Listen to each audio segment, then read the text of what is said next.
Hey guys, tonight's story starts with a king who loses a duel to a doorway, another who explodes at his own funeral, and one more who discovers that 14 cream buns can in fact stage a coup. You'd expect crowns and glory, but what you get is chamber pots, collapsing guts, and the smell of incense doing its best to cover the stench. Welcome to medieval royalty, where the only thing sharper than the daggers is the irony of how they died. But before you get too cozy, take a second to gently tap that new hype button YouTube just added. It really does help little guys like me push through the algorithm. I'd greatly appreciate it. And take a second to like the video and subscribe. But only if you genuinely enjoy this strange little corner of quiet storytelling. And drop a comment with where you're listening from and what time it is for you. It's strangely comforting to know who else is drifting off with us around the world. Now get comfortable, let the day melt away, and we'll drift back together into the quiet corners of the past. You wake late, stomach sour, tongue thick, with the metallic taste of last night's wine. The summer heat is already bleeding through the stones of the palace walls, seeping into your bones like sweat through velvet. Your mouth feels like it's been stuffed with sheep wool and regret. Servants flutter nearby, silent as ghosts, their eyes fixed just beyond you. You are king, after all. King Wenceslas III, you rule by divine right, even when you reek of sour cherries and poor decisions. You wave them off with a sluggish flick of the wrist, something between dignity and dismissal. You need privacy. You need relief. The pain in your stomach gnaws and coils like a serpent left untended. Your coronation was supposed to be triumphant. Instead, you've inherited the crown of Bohemia, Hungary, and Poland, and with it, the accumulated sins of 3 unstable thrones and a long list of men who would see you dead. You are 17, too old to play the boy, too young to die well. The chamber is dim. Sunlight slants through narrow windows, casting sharp lines across the stone floor and over the dull sheen of the chamber pot, which sits squat and indifferent in its usual corner.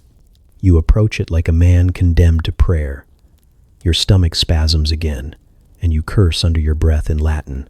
You'd eaten goose the night before, or something that claimed to be goose but tasted more like disappointment and bile. The wine was heavy, blood red, and laced with a sweetness you now suspect masked something less noble.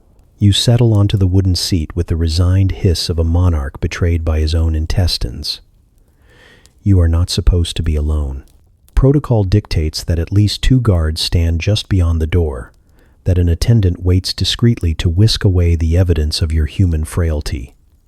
But you are tired of protocol. You are tired of the eyes, of the whispers, of being told what sort of king you must be when you are not even sure you are a man yet. You dismissed them all. You wanted 5 minutes of solitude. You may have even said it aloud. Let me sit like a man, not a monarch. The door does not creak. It does not groan or sigh or protest. It opens like a breath held too long. You do not hear it, because the blood is rushing to your head. You are thinking of Hungary, lost, again, and the priest who warned you that sin festers in still water. You are thinking of your father, murdered, your grandfather, murdered, your great-grandfather, murdered. You are thinking that it is an unkind family tree, and it does not bode well for your own roots. The dagger is narrow and clean and fast. It parts the air behind you like a whisper. There is no shout, no scuffle, just a bloom of pain so bright it blinds the world for a moment. Your knees jolt. Your breath catches. You twist, but your limbs are slow, sluggish, weighted by heat and rot, and the inescapable pressure in your gut. You see nothing.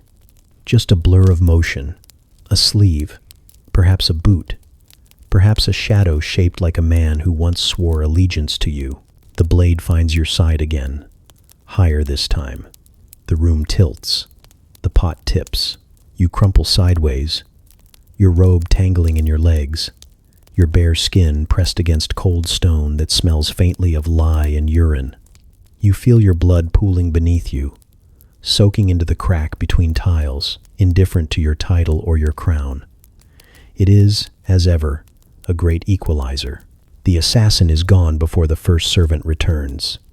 The girl shrieks, but only once. The guards rush in moments later, swords drawn too late. They find you slumped, tangled, your face frozen in an expression that will become legend. Eyes open, mouth parted, as if you were still trying to issue one final decree. You die there, on the floor beside your own waist. No noble battle, no battlefield elegy, no priest to absolve your final sin. Just silence and the awkward shuffle of feet as the servants debate whether to lift you or wait for someone more appropriate to arrive. Eventually, they cover you with a tapestry stolen from the chapel. It smells of incense and moths. They say you were killed by Hungarian nobles, or maybe Bohemian ones. Some blame the Poles, some blame your own cousins. Some say you choked on your own bile, that no blade touched you at all. History shrugs, embarrassed. The chroniclers work quickly, in Latin, in ink, still drying as they whisper to one another about how best to phrase the details. Assassinated in Olomouc sounds better than bled out on the lavatory floor. The scribes omit the chamber pot. They omit the smell, but the people remember. They always do. The rumor spreads like rot beneath a floorboard. A king, stabbed on the toilet. The last of the Primislid dynasty, crowned in 3 lands, slain in his own stink. The poets avoid the subject entirely. The jesters, however, do not. They keep the memory alive in crude limericks and shadow plays acted out behind taverns. Your crown is taken, your titles divided. Your enemies inherit what you could not protect. But it is your death, lowly, unguarded, ignoble, that survives. It slips through the cracks of history's marble pedestal like a bad smell that will not leave the room. And though no monument marks the place where you fell, every man who sits on a throne after you will remember, briefly and bitterly, that the body is not sacred, and that even kings must kneel. The morning begins with incense and phlegm. You wake in the papal bedchamber to a throat that feels as though it has been stuffed with sackcloth and gravel. Every swallow grates, every breath whistles. It is not the first time this has happened.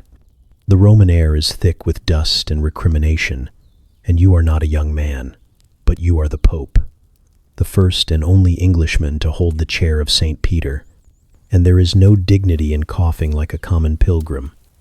You push the pain down with a draught of honeyed wine and summon your attendants with a hoarse croak that sounds more beast than bishop.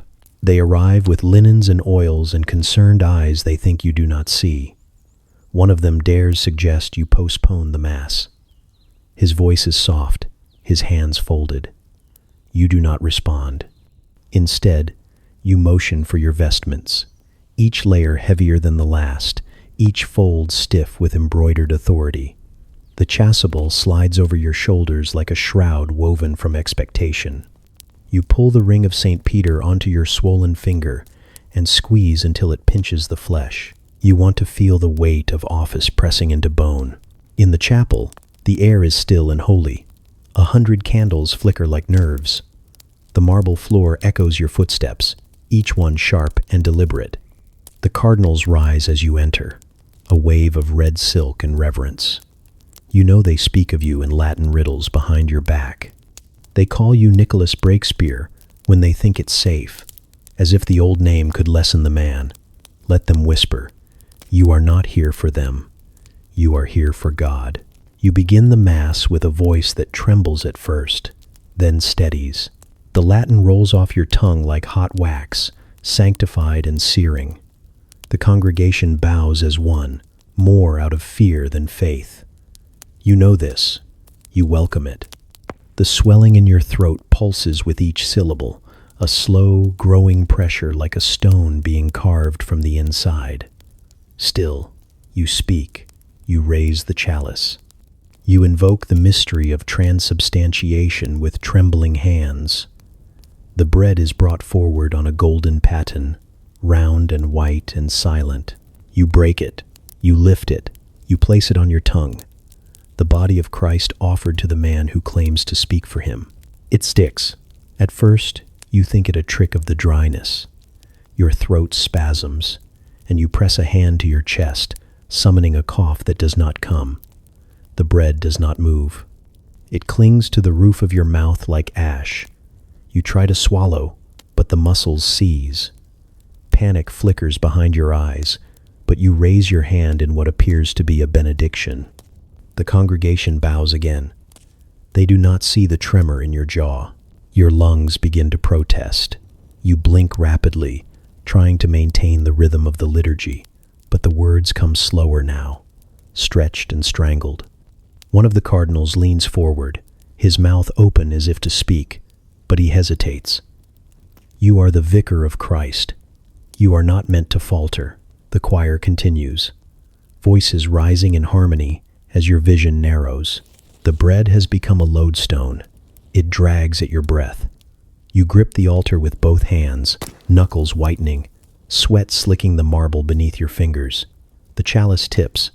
A thin stream of consecrated wine dribbles onto the cloth, pooling like a wound. Acolytes begin to shift uneasily, glancing toward the cardinal who had questioned your strength this morning. He does not meet their eyes. You try to speak again, but your throat is closed now, the passage sealed by a peace of God too holy to dislodge.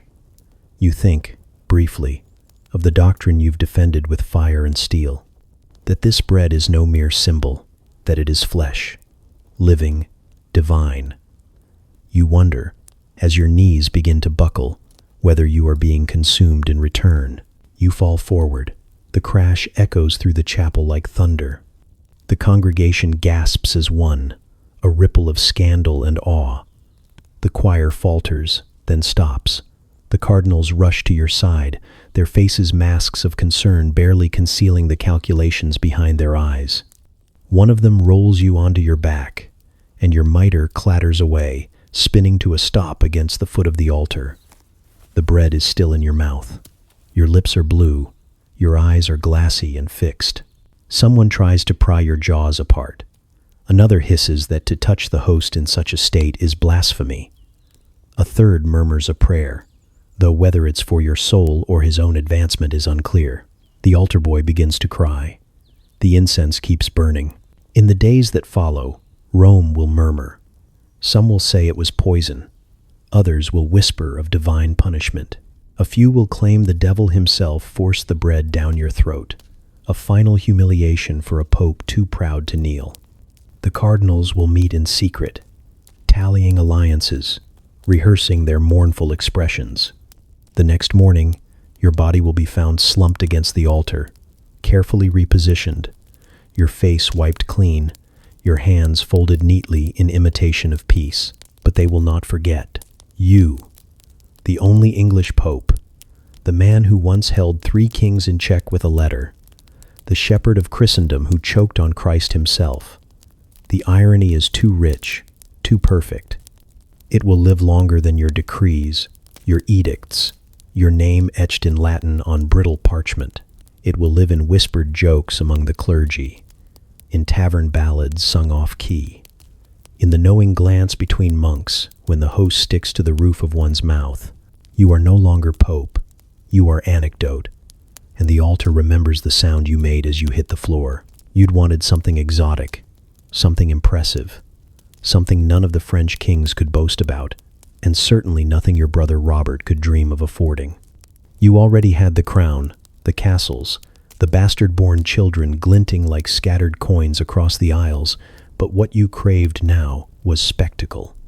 So when the emissaries arrived bearing gifts from the continent, a caged creature the size of a carriage, all muscle and fur and foreign majesty, you accepted it without hesitation. They called it a leopard, or a lion bear, or something equally useless, and you nodded as if you knew what they meant. The important thing was this: it growled low and deep, and it bowed to no one. You housed it in a golden cage inside your private garden, just beyond the hunting lodge. The nobles cooed and clapped. The bishops wrung their hands. The peasants crossed themselves and whispered about demons. You named it Folk, a ridiculous name for a ridiculous animal, but it made you laugh when you said it aloud. You fed it boar meat and honey. You paraded it before foreign guests. You once made your jester ride it briefly, before the jester wisely decided to leap into the moat. For months, it was your favorite distraction. Your son asked if he could pet it. You said, only once. It was supposed to be a celebration that morning, a feast day for some saint you couldn't remember, but one whose martyrdom conveniently aligned with your desire to roast half a dozen stags and show off your collection of illuminated manuscripts and fine wines. The nobles were already drinking when you decided to bring Folk out for a little theatrical amusement. You fancied yourself a man of many gifts: tactician, orator, lover, monarch. But more than anything, you considered yourself brave, the kind of king who could stare down a beast and emerge untouched. You imagined the stories that would ripple through the courts. King Henry, the lion whisperer. Henry, who fed his pet by hand, while others trembled behind shields. You ordered the cage opened. The handler hesitated. A man with trembling hands and a scar that looked suspiciously recent. You barked something cruel about cowardice and lineage, and he stepped back without a word. The door creaked open. Folk padded out onto the grass, his massive shoulders rolling beneath his spotted hide like waves beneath silk. His eyes found yours, golden and indifferent. You held out a strip of raw venison with one gloved hand. He took it, jaws clicking shut with a sound that felt too final. There was a pause. A moment of quiet wherein the breeze shifted slightly and the birds went still. And then, with no warning at all, Folk lunged. He did not go for the meat. He went for your throat. You stumbled backwards, instinct abandoning dignity. You raised your arms, but the creature was faster, teeth catching the edge of your sleeve, claws raking across your chest with a precision that felt almost intentional. Somewhere, someone screamed. Someone else laughed, not yet realizing it wasn't a performance. Blood soaked into your silks, warm and bright. You tried to shout commands, but what emerged was a strangled gurgle as Folk's weight drove you to the ground. The nobles fled. The bishops dropped their goblets. The guards hesitated, unsure whether to shoot or bow. It took 3 arrows to make Folk stagger, a 4th to make him retreat. He slunk back toward the cage, dragging one paw slightly, panting like a dog that had run too hard.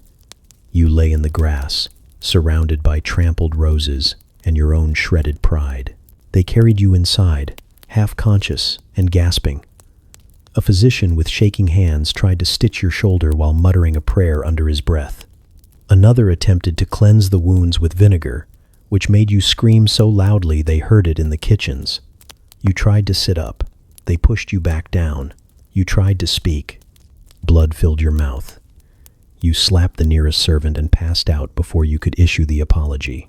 For days, the wound festered. You were told not to worry, that kings do not die from scratches, but you could feel it, deep in the marrow. The fever took you slowly, gently at first, like a lover slipping into bed beside you. Your breath grew short. Your words became slurred. You woke often in the night, thinking the beast had returned, seeing its yellow eyes in every shadowed corner. They lied in the reports. Of course they did, said you died of a chill, of dysentery, of something discreet and appropriate. Said you passed peacefully, surrounded by suns and scripture. They burned Folk in a pit behind the stables and forbade his name to be spoken again. But the servants remembered. They always do. Years later, they would whisper it. The king who tamed a beast, then died screaming beneath its paw. The king who wanted to be Caesar, but forgot that the lions were never tame. They tell it to children now, usually with embellishments. The beast grows larger, the king smaller. The ending never changes. It never needs to. You gave the people a spectacle. You got your story. It just wasn't the one you meant to tell. The sun burned high above Paris, unrelenting and theatrical, as if summoned specifically to illuminate your pride. Trumpets blared, hooves thundered, silk flags snapped in the wind. The tournament was everything it was meant to be. Opulent, thunderous, a splendid distraction from treaties and succession, and the slow rot beneath your court's golden polish. And you, King Henry II of France, sat atop a raised platform draped in gold brocade, a laurel circling your thinning hair, pretending you weren't sweating through your doublet. You laughed too loudly. You raised your goblet too often. You did not notice how tightly your fists clenched the armrests whenever the lances shattered. They had told you not to come. Catherine, with her cool voice and colder eyes, had warned you. Her astrologers had whispered of iron and splinters, of veiled omens and planetary alignments too unkind to ignore. Diane, your beloved mistress, had cooed that it was beneath you, that kings should not court danger merely to flex before squires and poets. Even your physicians had tried, mumbling about your recent cough, about the dull ache behind your eyes that had persisted for days. But you were king. Warnings are for men who kneel, and this was to be your final celebration before the peace sealed itself in ink. Your daughter's marriage to Philip of Spain was the last brick in a fortress of diplomacy you'd spent years building. The war was ending. You had earned your triumph. Why should you not watch your captains and nobles splinter lances in your name, beneath your balcony, beneath your gaze? The crowd roared as another match concluded, one knight tumbling dramatically into the dust, while the other raised his weapon to the sky. You clapped, smiling broadly, your teeth tight. Across the field, banners waved in your colors. The air smelled of crushed grass and sweat and horse dung and roasted meat. You breathed it in like victory when Gabriel de Montgomery, your captain of the Scots Guard, took the field for the next match. You leaned forward, your eyes sharpening. He was one of your finest, strong, and young, and loyal. The perfect opponent for a showpiece duel. You liked Gabriel. You'd knighted him yourself. You'd hunted with him. You'd watched him bleed for your name. And now he was to close the games in glory, facing off against a fellow noble in a friendly, ceremonial clash. But the challenger was late. There was confusion, a pause, pages running. Then someone whispered to you, your name, spoken urgently, and pointed toward Gabriel, already armored and mounted, ready. Would you not face him? Would you not at least offer the final salute? You laughed. You declined to ride, of course. Even you were not foolish enough to mount a horse with a full stomach and a pounding head. But you insisted on watching, insisted on the match proceeding under your gaze, with you present, your blessing carved into the moment like a royal seal. They adjusted the lances, they fixed the helms, and as they took their places, you raised your hand, gave the signal. The horses charged. It should have ended like the others. A clean strike, a shattered shaft, a puff of sawdust and cheers. Instead, there was a sound, less a snap than a scream held in wood, and then silence. A piece of Gabriel's lance, longer than any shard should have been, broke free, spinning unnaturally as if it had a will of its own. It struck your face just beneath the crown, slipped through the eye like a knife into butter, and stopped only when it met the back of your skull. You did not scream. You did not fall. You sat back in your throne, a splintered javelin jutting from your face, your mouth open in surprise. The court erupted. Catherine stood too slowly. Diane fainted too quickly. Guards surged forward, shoving aside the lesser nobles who were already weeping or vomiting. Gabriel dismounted in horror, pulling at his helmet with shaking hands, mouthing your name over and over again, as if it might pull the lance back out. They did not remove it. Not at first. No one dared touch it. You were carried to the palace like a fallen saint, upright, gurgling, your eye a ruin, your breath wet with blood. The lance quivered with each bump of the litter. It took you 2 days to die.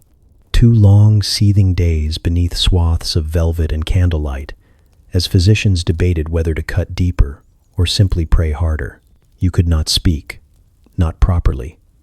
You could only thrash and moan and blink your one good eye. They dressed you in white, as if purity could be retroactive.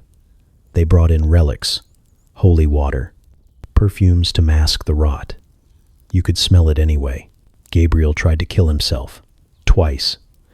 The first time he was stopped by your son, Francis, who gripped the young man's arm and said, "He would not have blamed you."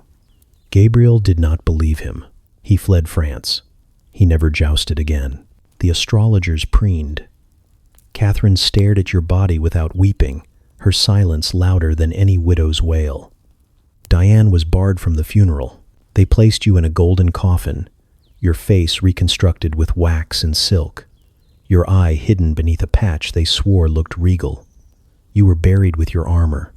They called it a tragic accident, a noble death. A king felled not by war or treason, but by the very pageantry he so adored. But the people remembered the truth, that you died on a field you were told not to attend, that you ignored the stars and the warnings and the ache in your skull, that you stared down a spectacle and found yourself inside it, that a splinter of wood, not a dagger, not a cannon, not even a word, was all it took to unmake a king. You were late. Not very late, but just enough to make the courtiers shift in their silks and whisper beneath their perfumed breaths. It was a feast night, a diplomatic affair involving a sister, a treaty, and far too many candles for the size of the hall. The Italians were there, pretending not to gawk at your height, and your new allies from Brittany were already 3 goblets deep. Your wife had warned you not to make a scene. So naturally, you decided to slip out for a quick tour of the chateau, dragging a handful of nobles with you like a boy leading friends into his favorite hiding place. The Chateau d'Amboise had just been renovated. You were proud of it. Vaulted ceilings, gleaming floors, tapestries thick as winter cloaks, and doorways. Well, that was the part still in progress. Some archways were cut for elegance, others for function, and a few hadn't been measured against the fact that you, Charles VIII of France, were taller than a man had any right to be. Still, you ducked without thinking. You'd done it 100 times before. A little stoop, a quick lean, and you were through. This time, it didn't go as planned. You'd been joking. Something about the Italians and their tiny horses. Your friends laughed. One of them clapped you on the back. You turned mid-step, grinning, and walked directly into the stone lintel with a sound like a melon striking marble. The laughter stopped immediately, cut clean. You staggered. The torchlight blurred. You swore, or tried to. What came out was more of a grunt. At first, no one panicked. It was a bump, a bruise, the kind of thing a man laughs about later over wine, especially a king. Someone handed you a cloth. You pressed it to your temple and looked down when it came away red. Not a polite trickle. A rich, royal stain. The sort that never really washes out. You told them you were fine. You were not fine. You continued the tour anyway, out of sheer stubbornness. A king does not collapse over masonry. You cracked another joke. Something about having a harder head than the chateau. And everyone laughed this time, more from relief than amusement. You smiled tightly and kept walking, but your steps dragged. You leaned more heavily on the arm of the nearest courtier. You squinted at the candle flames as if they were burning too bright. By the time you returned to the hall, the music had started. You slid into your seat at the head of the table with more effort than you wanted to admit. The room spun slightly, like a carousel just out of sight. The musician's notes hit strange angles in your ears. You picked at the roast but did not eat. When your queen asked if you were well, you told her it was the wine. She looked at the cloth still clutched in your fist. It was soaked through. The bleeding didn't stop. You were carried to your chambers an hour later, pale and listing like a ship taking on water. The physician arrived quickly, all poultices and panic. He pressed his fingers into your scalp and muttered prayers. Another brought leeches. You batted them away. You asked for your confessor. Then, only half aloud, you asked again for the man who had told you the joke about the Italians. You said you wanted to laugh once more. You never did. The pain bloomed behind your eyes like fire beneath glass. Every breath became a labor, every heartbeat a drumbeat of regret. No war wound had ever done this to you. No rebellion, no dagger, no arrow. Just a doorway, just a wall, just your own body failing to remember its size. You died in your bed, not screaming, not weeping, just fading. A candle that didn't even flicker before it went out. They wrapped your head in linen and spoke of sudden illness. Apoplexy, they said. Some quiet failure of the humors. Something noble, something vague. No one wanted to write doorframe in the royal chronicles. The nobles whispered. The peasants, too. Word spread fast that the king had died from a bump, that his skull had cracked like an egg beneath a low arch. The story became a joke before your body had even cooled. Not out of cruelty, out of disbelief. Kings fall in battle. Kings are poisoned. Kings do not die from bad carpentry. But you did. The architects of Amboise took new measurements. Every doorway was recut, every arch adjusted, not out of guilt, but to silence the memory, to erase the ghost of your height from the stone. But it lingered. It always lingered. And now, when someone strikes their head on a lintel in France, there is always a pause, a nervous laugh, and someone says, "Careful, that's how a king died."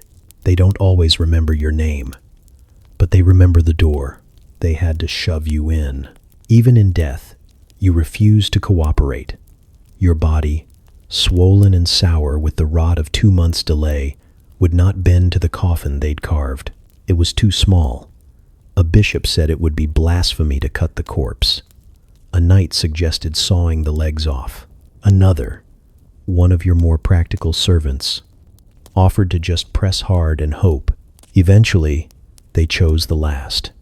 They wrapped you in linens and prayers and pushed, and the wooden box groaned beneath the strain. So did your body. It had been a long journey from Rouen to Caen. Too long. You had died clumsily, undramatically, sprawled in bed after your horse stumbled and your insides tore themselves open. Not in battle, not at sea. You had died like a sack of bread left too close to the fire, bloated, leaking, too soft to lift. The surgeons had cut at your stomach to relieve the pressure. It only made things worse. No one wanted to embalm you. The priests whispered excuses. The nobles offered gold. The odor made decisions for everyone. Still, you were the conqueror. You had crushed England beneath your boots. You had rewritten laws, burned cities, and made barons kiss the hem of your cloak. You deserved a cathedral, a procession, a holy resting place flanked by gold and incense. You would have it, even if your body protested every step. The cathedral was not ready.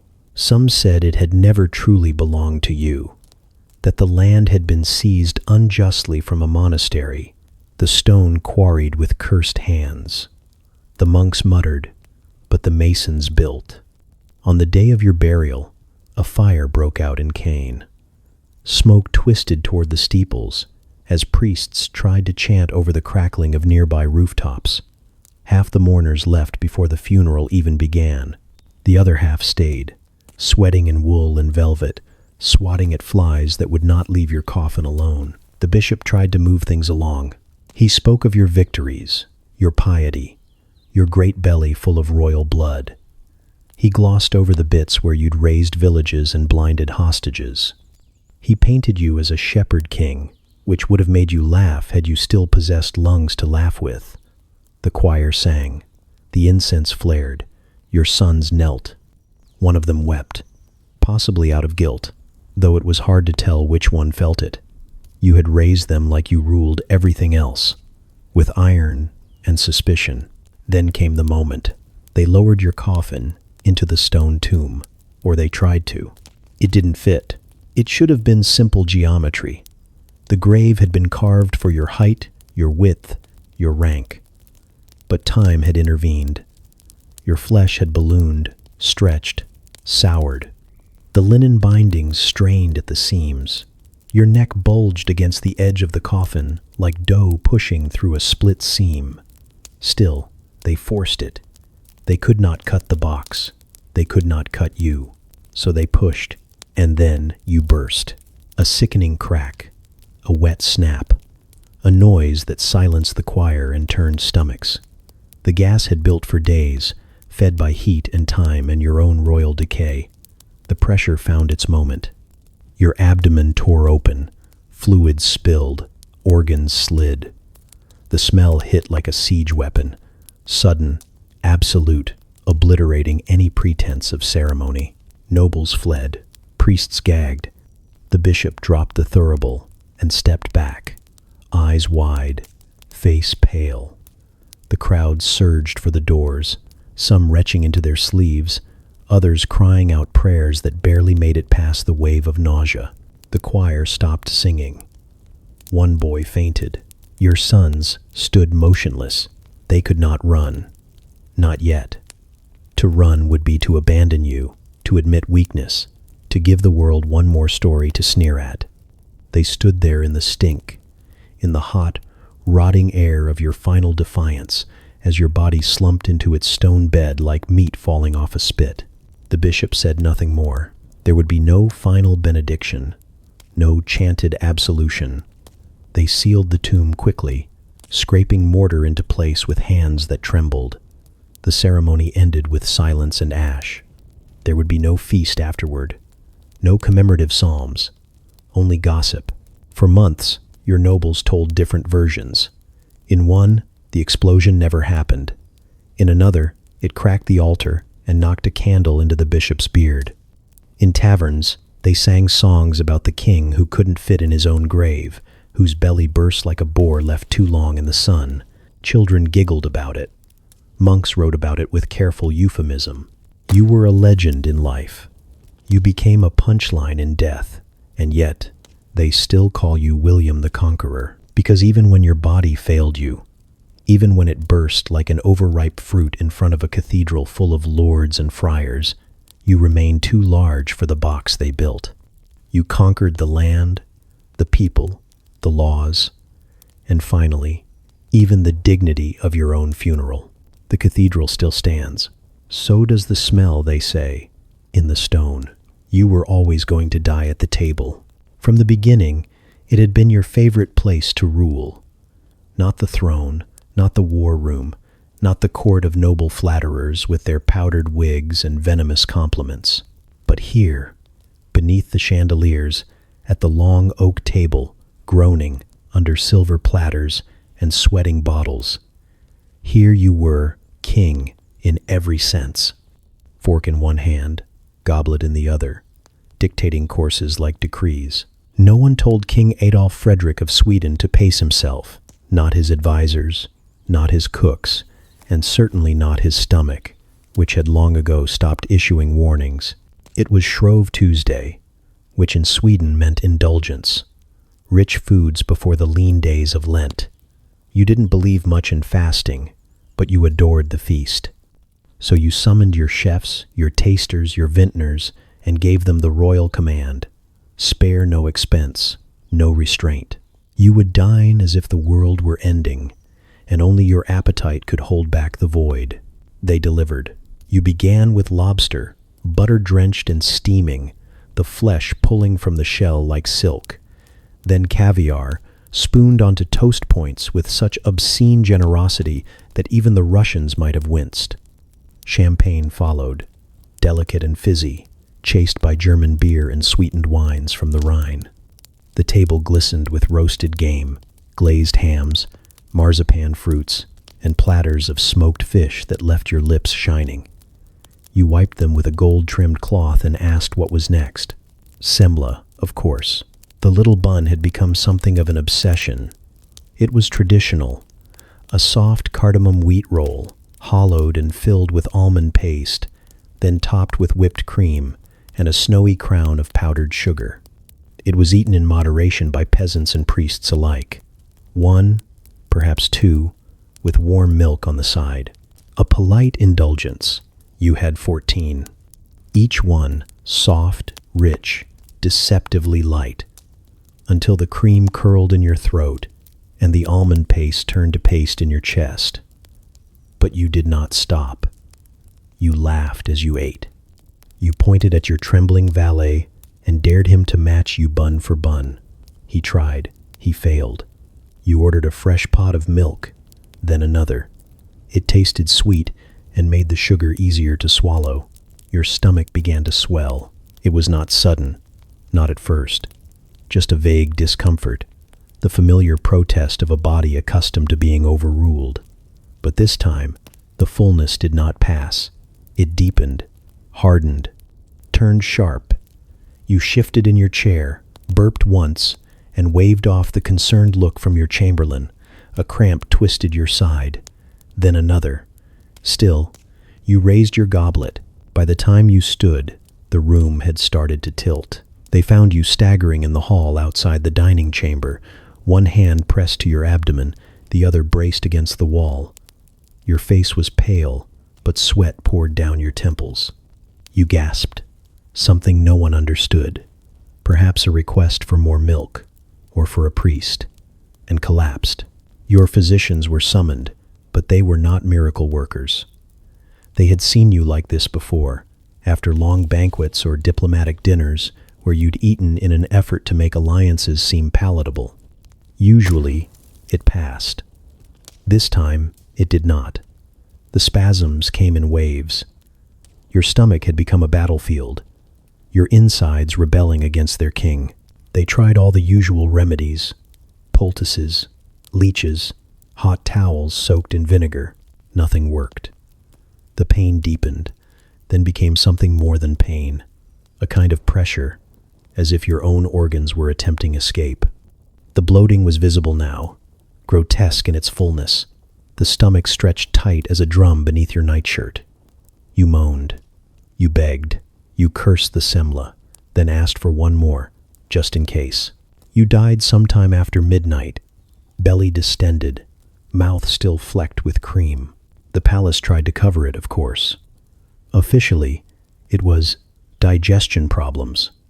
Some said apoplexy, others suggested stroke, but the servants knew, the kitchen knew.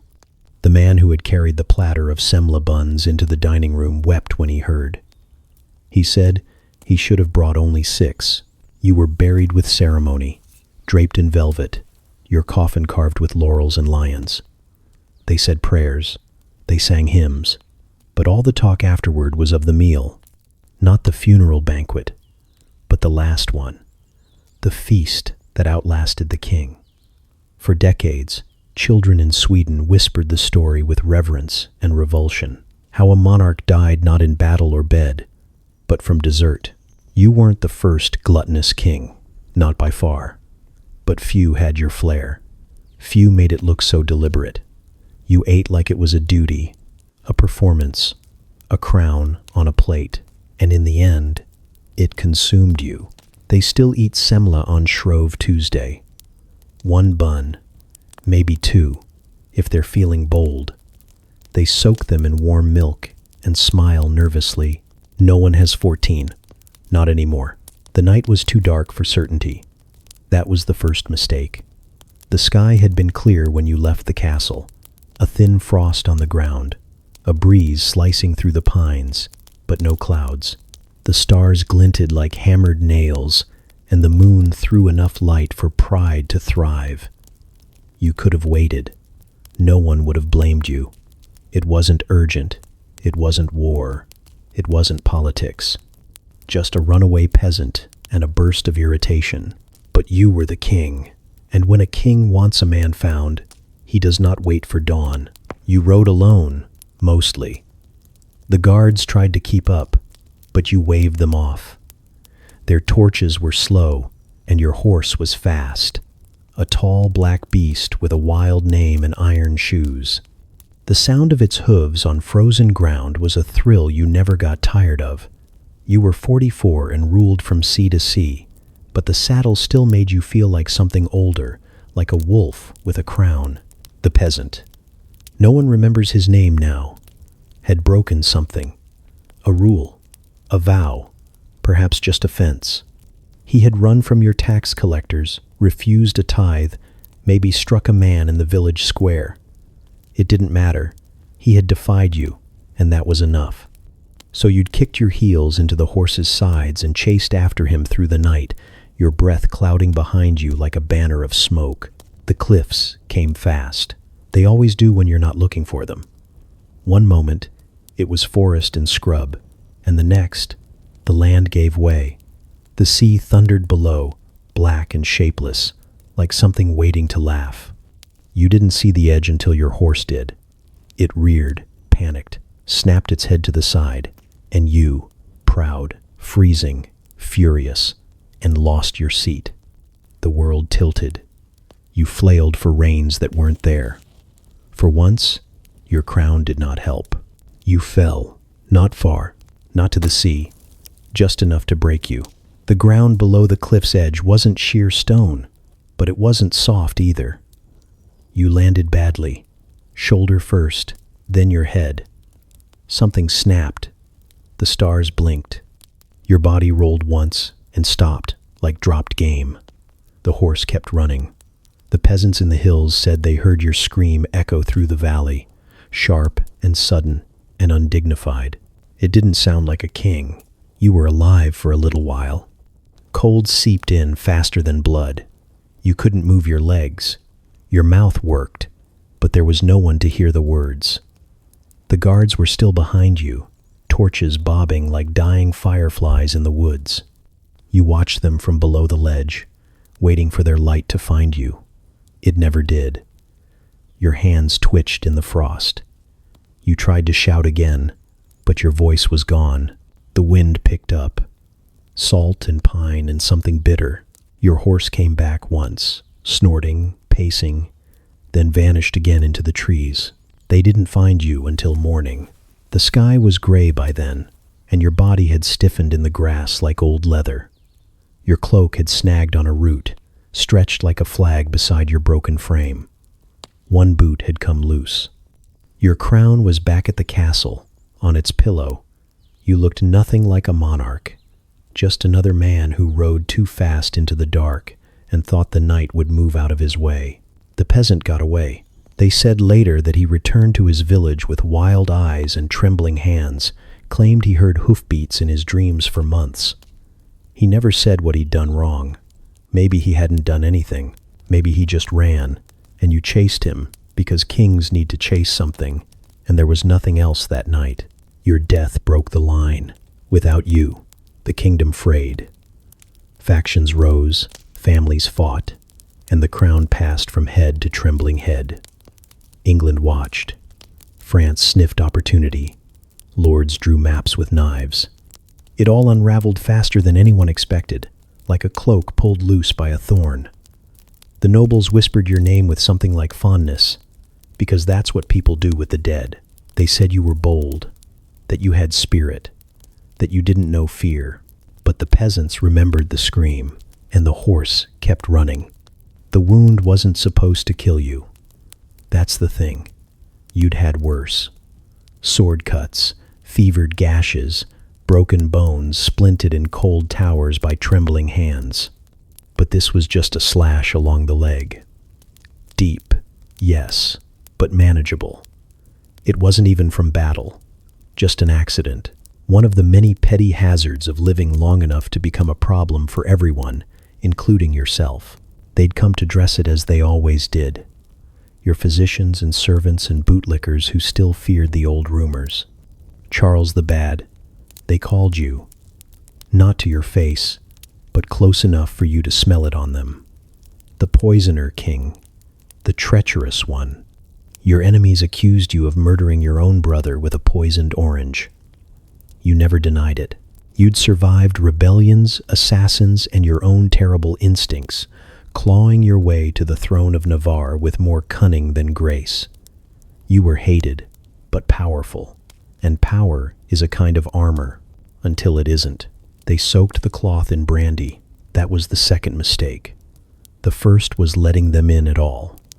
You didn't trust your healers, but you trusted the pain less. The leg had gone hot and swollen, the skin around the wound puffed up like boiled meat. Someone said brandy would sterilize it.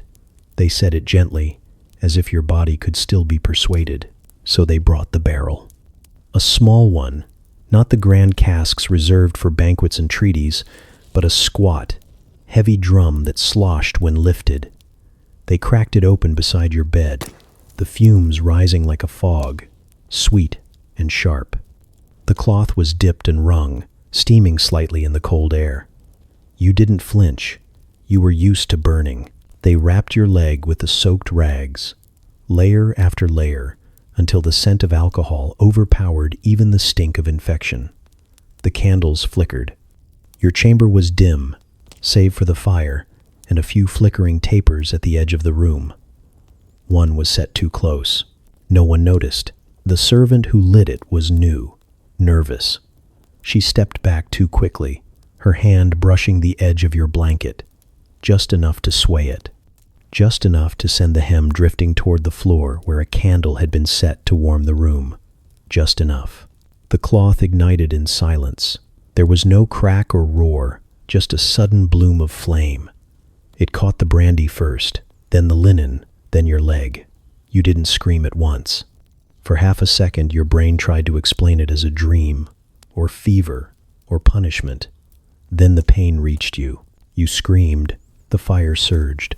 The soaked rags hissed and popped, flames licking upward with horrifying speed. Your servants panicked, grabbing at cloaks, blankets, bare hands smacking the blaze. But the brandy had soaked into everything. The sheets, the gauze, the floor, rushes beneath your bed. One man tried to throw wine on the fire, confused by instinct. The fire laughed. You thrashed. Your leg was gone to agony, but you still had your arms, your voice, your fury. You struck one man across the face, bellowed for water, for help, for death, anything. The flames spread. The smoke thickened. Someone finally pulled you from the bed, dragging your scorched body across the stone floor. It was too late. Your leg was blackened, bubbling at the edges. The skin peeled in sheets. The wound they'd come to treat had become something else. An inferno. An ending. They tried to save you, of course. Tried salves, poultices, prayers. They called for monks. They called for more wine. You lasted a day, long enough to know what was happening, long enough to curse everyone in the room, to blame the servant, the cloth, the barrel, the wind. Long enough to feel the heat, not just in your body, but in the stories that would come after. You knew what they'd say. They wouldn't remember the rebellions you crushed, or the treaties you manipulated. They'd forget your cunning, your brutality, your iron grip on a kingdom that never wanted you. They'd forget the poisonings, the betrayals, the time you survived an uprising by hiding in a wine cask, waiting out the screams. They'd remember the fire, the candle, the leg wrapped in brandy-soaked cloth, lit like a festival torch. They called you Charles the Bad before. Afterward, they called you worse, not to insult your cruelty, but your ridiculousness. You became a lesson, a punchline, a warning about vanity and flammable fabrics. Painful, certainly, but undignified, and that was the part that stuck. No one wanted to mourn a man who died like that, so they didn't. They buried you quickly.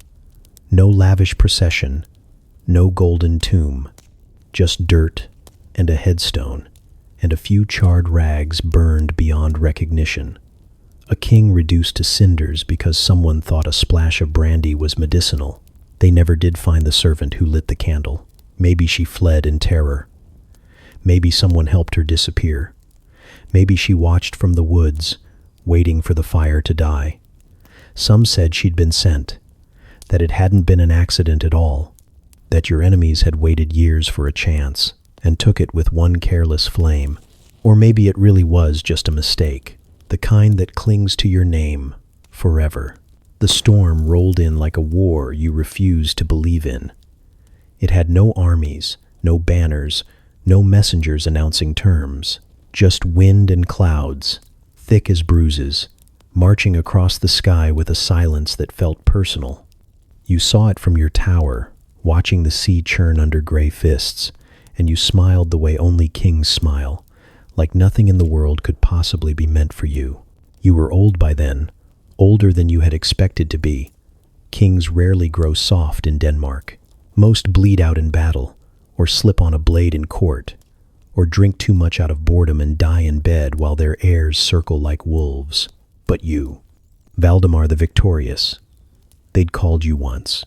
You had outlived your enemies, your brothers, your captors, even your own legend. You ruled in a time that no longer wanted you, propped up by memory and ceremony and the sheer, stubborn weight of your presence. And of course, by the crown. It wasn't made for comfort. Iron, not gold, forged thick and heavy, with angles that cut into the scalp if you wore it long enough, which you did. You refused to take it off, not even to sleep. Servants tried. Advisors begged. Your sons muttered about migraines and skin infections. You ignored them all. The crown was yours. You had earned it, not once, but twice. Taken prisoner in Germany, dragged in chains, humiliated before bishops and emperors, and still you'd clawed your way back to the throne. Lost lands, lost children, lost favor, yes, but not this. Never this. It had become a part of you.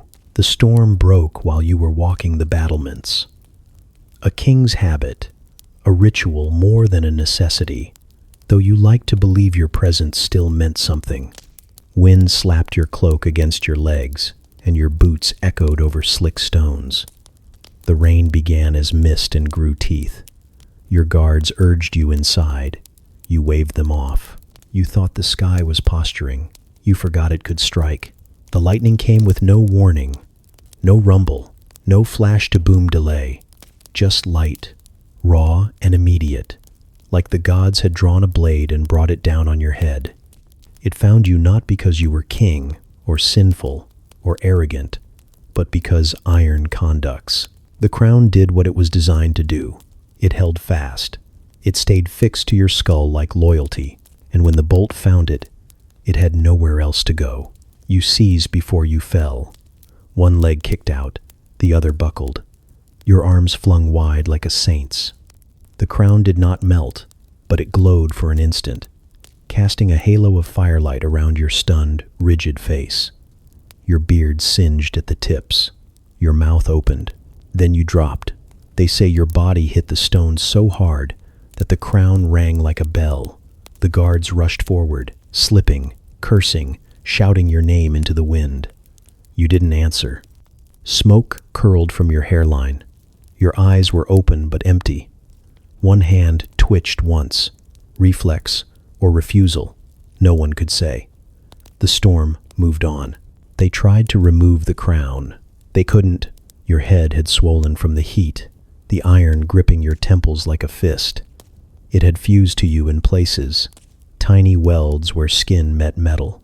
They poured water. They wrapped cloth. One man suggested cutting it free and was struck across the face before he could finish the thought. Another wept. A priest said it was a sign, a punishment, a reward, a mistake. They buried you with it still on. No gilded tomb, no painted epitaph. Just stone, dark and plain, and a legend too heavy to carry without wincing.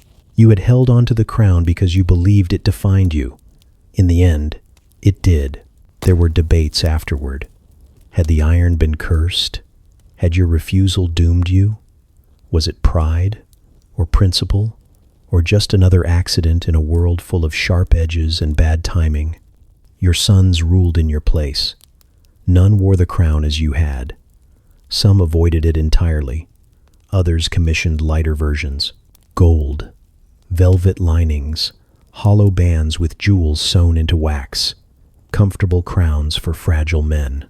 But in paintings, they still showed yours. Iron, black, brutal. No one remembered the treaties you brokered, the churches you built, the laws you signed. They remembered the sound your body made when it hit the stone, the flash of light on iron, the way the crown held fast. They remembered that you died as you lived, refusing to let go. The court said it was a robbery, a tragic misfortune, a regrettable lapse in security. But no one believed that. Not really. Not the guards who found you with your throat opened like a feast. Not the nobles who exchanged glances over the funeral procession. And certainly not the servants who'd watched you, year after year, treat the palace like your private theater and its people like props. No, they didn't believe it was robbery. Not when the weapon was a cheese knife. You were supposed to be safe. That was the entire premise of kingship. No matter how many battles you lost, no matter how many treaties soured, you were untouchable in your own bed. Guards at the doors, spies in the walls, and a crown above your head that made men hesitate before even imagining harm. You wore it like armor. You acted like it couldn't be removed. But protection doesn't always come from iron. Sometimes it comes from knowing when to stop. You never learned that part. The chambermaid was new. Not too new. Just long enough to learn where the creaky boards were and how to keep her head down when the courtiers passed. She had a name, but you never bothered to learn it.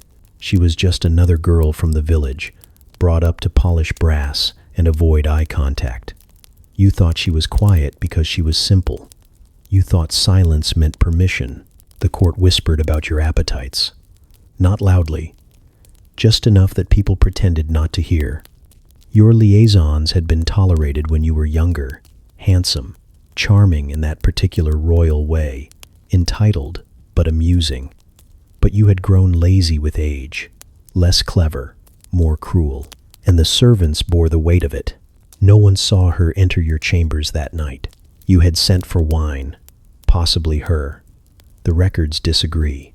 There was a feast earlier, one of those winter affairs with too much food and not enough joy. Someone had given a toast that turned into an argument. You left early, grumbling about loyalty, about respect, about how you'd won wars with men more obedient than your current council. You were drunk. You were always drunk. You reclined on the bed, still half-dressed, one boot off, the other dangling. The crown sat on a table beside a half-eaten pear. She brought in the tray, wine, cheese, a knife. What happened next isn't in the chronicles. There were no witnesses, no trial, just blood, and then a silence that stretched longer than the night. But they say you smiled when you saw her, that you beckoned her closer with the same hand that had signed 100 death warrants, that you said something meant to charm, but it came out slurred and tired. She didn't smile back. The first cut was shallow, just below the ear, sharp enough to draw your attention, but not enough to kill. That was deliberate. She wanted you to feel it, wanted you to register the moment something changed. You grabbed at her wrist, or tried to, but the wine had slowed your hands, and the velvet of your robe tangled around your arm. The second cut opened your throat. She didn't scream. She didn't run. She wiped the knife on the edge of your robe, set it back on the tray, and walked out the same way she came in. Past the guards who nodded at her, thinking nothing of it. Past the great doors with iron hinges.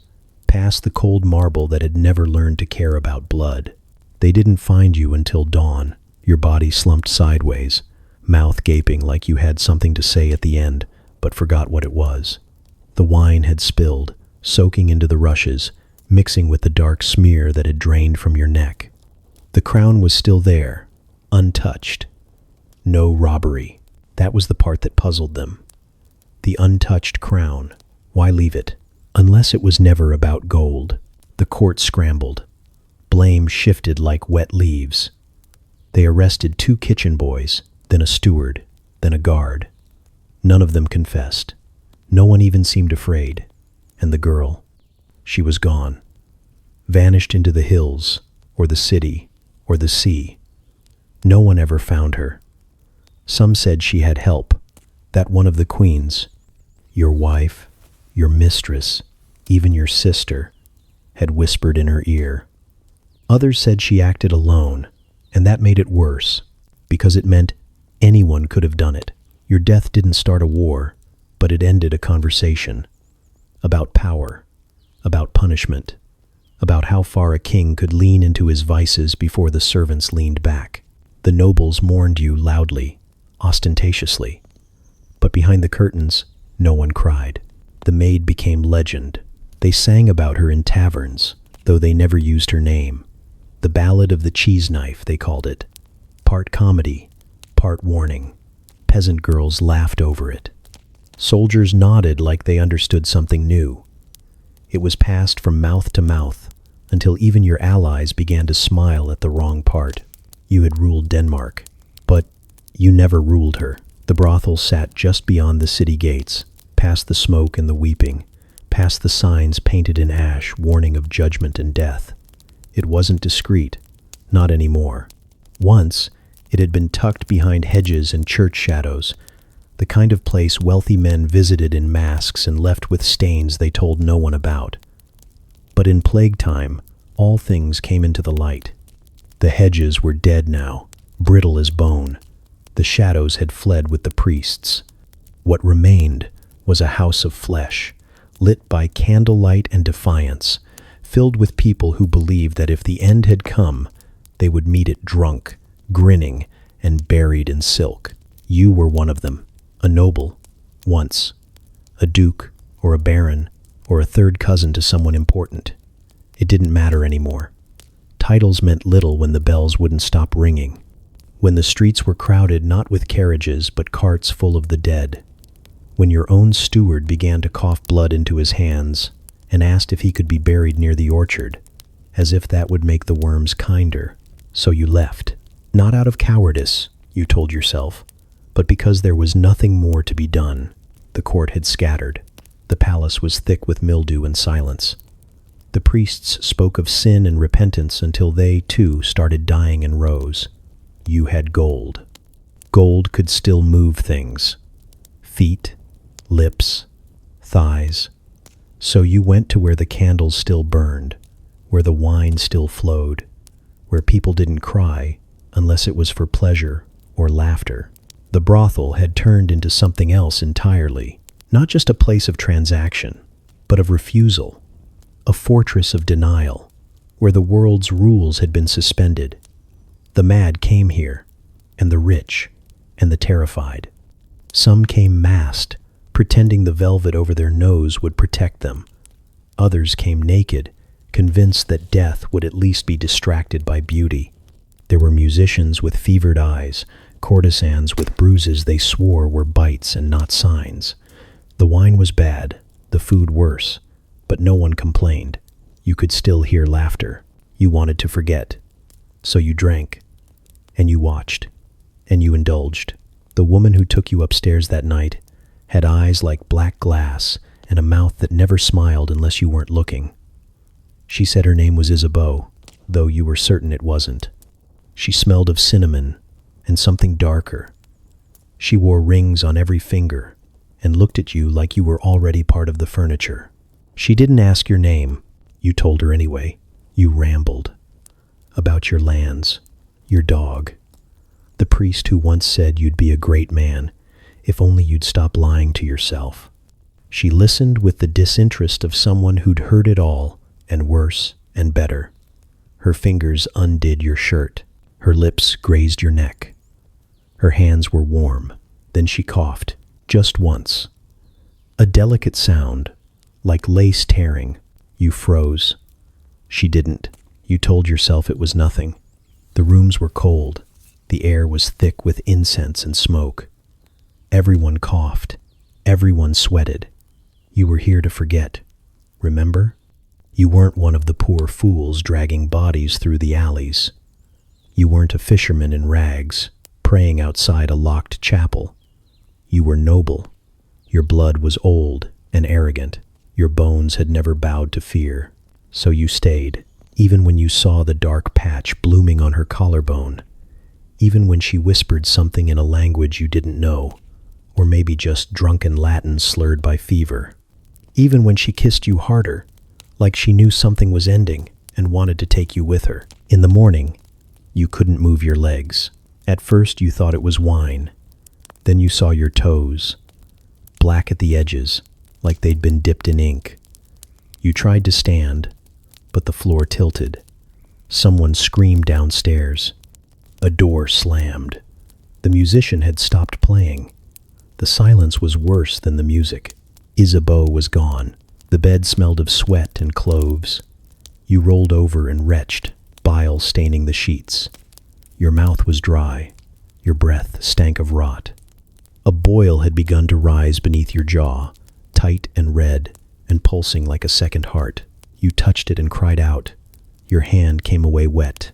Outside, the city had begun to burn. They said it was an accident. A lantern dropped. A riot started. But you knew it was panic. Fire was just another form of prayer now. Smoke rose in pillars. People screamed names that no longer mattered. The brothel filled with coughing. Someone sobbed through the wall. Someone else sang a hymn, off-key and slow, as if dragging their soul across hot coals. You tried to get up, tried to leave, but your body betrayed you. The legs that once strutted through court couldn't hold your weight. The arms that once raised goblets now trembled with each breath. You died before nightfall, alone, soaked in fever, on a mattress that smelled like cloves and regret. By morning, the brothel was empty. No one buried you. No one wrote your name down. The rats got there first. The crown passed to a cousin. The plague passed to another town. The world spun forward, dragging its dead behind it. They never found Isabeau. The pig wasn't supposed to matter. That was the point. That's why you picked it. That's why you had the court tailor stitch it a crimson robe with ermine trim. Why you had the pages carry it in on a litter usually reserved for cardinals. And why you sat grinning in the front row as the entire hall erupted into laughter the moment the crown touched its bristled head. It was a farce, a jest, a living insult to men who wore rings too large and gave sermons too long. You called it a statement. The clergy called it a crime. But at the time, you were too entertained to care. You had grown bored of your own court months ago. The war was over. The taxes were collected. Your enemies were in chains or graves, and the nobles had turned soft in peace, swapping stories instead of swords. You needed something sharp, something disruptive, something fun, so you turned to satire. You gathered poets and playwrights, drunks and madmen, artists you'd once exiled for being too clever with their insults. You brought them back and told them to go further. Nothing sacred, no exceptions, especially not the church. You'd grown tired of men in robes telling you that God did not laugh, so you gave him something to laugh at. The pig came from a village just outside your summer estate. Fat, mottled, and stupid-looking enough to play the part. You named it Archbishop Hamwell, a joke so blunt you thought it was brilliant. The ordination took place on a feast day, just after the real bishop had sent yet another letter begging you to reconsider your increasingly offensive amusements. You didn't write back. You had better things to do, like choreographing the pig's entrance and assigning lines to the actors who would play groveling monks and bootlicking nobles.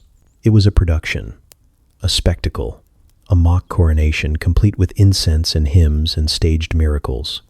The pig walked through it all, led on a silver leash, grunting, drooling, and occasionally defecating on priceless carpets. The audience howled. You laughed until you choked. Even the scribes had trouble keeping their quills steady. The satire was so pointed, so cruel, that some began to wonder whether the pig might actually be smarter than the priests it mocked. And then something changed. They say it happened in the third act. The fake sermon. A line about pigs flying and saints weeping. The crowd was roaring. You stood to toast. The pig stared at you. It locked eyes. You didn't notice at first. You were too busy laughing, waving your goblet, tossing gold coins into the crowd. But the pig didn't break eye contact. It didn't blink. It didn't move.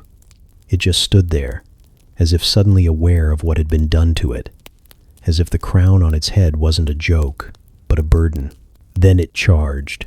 There was no warning, no snort, no squeal, no shuffle, just motion. One moment it stood before the altar.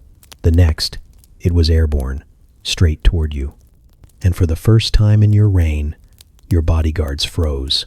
It hit you like a sack of bricks, tusks scraping flesh, hooves battering ribs. The crown fell. You fell harder. The pig didn't stop. It bit. It clawed. It thrashed like a demon summoned by mockery and fueled by humiliation. You screamed. No one moved. The laughter had turned to silence, the kind that bruises a room and leaves it cold. By the time they pulled it off you, you weren't breathing. Your face was shredded. One eye gouged, your throat torn open. The pig had bitten off 2 of your fingers and 1 of your ears. Blood soaked the velvet of your doublet, pooling in the embroidery. You had crowned the animal. It had returned the favor with judgment. The court scattered. Some tried to claim it was witchcraft, that someone, likely a bitter cleric or a spurned mistress, had cursed the beast. Others said it was divine punishment, that the pig had been touched by a higher power to avenge the mockery of holy things.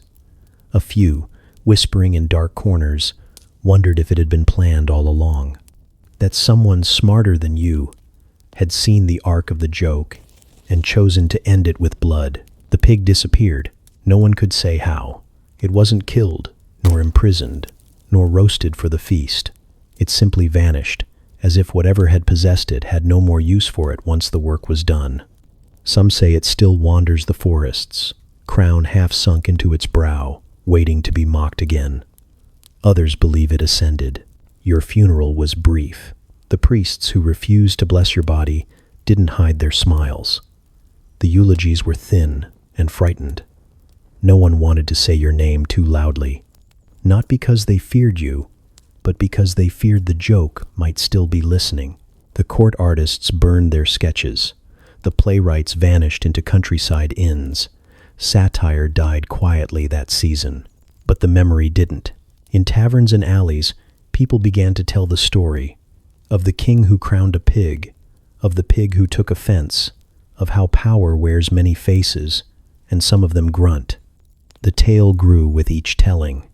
The pig became larger, faster, more articulate. Some versions gave it wings, others gave it words. In every version you died screaming, and the crown landed in the dirt. They never restored that model of court entertainment again. No more jesters with too much license, no more satirical pageants, no more farm animals in regalia. The humor had gone out of the room, along with your blood. The kingdom returned to piety. Quiet, safe, and slightly afraid of pigs, especially the clever ones. It wasn't the wine that killed you, not really. That came later. What killed you was the decision to speak too freely, plot too openly, and trust that your noble blood could bleach any stain clean. You were a duke, a Plantagenet, a brother to a king, and still you managed to play the game badly enough to lose everything but the memory of your own absurd exit. They say you were charming once, golden-haired, tall, magnetic in the way that only second sons can be, unburdened by rule, but drunk on possibility. You had a voice that could talk steel into silk, and for a while, that was enough. You flattered your way into power, married a fortune, dipped your fingers in politics like they were bowls of cream. The court adored you until it didn't.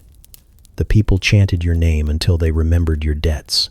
You were the kind of man who looked at a throne and saw a chair slightly too empty, who mistook ambition for destiny, and forgot how many cousins you had with daggers under their smiles.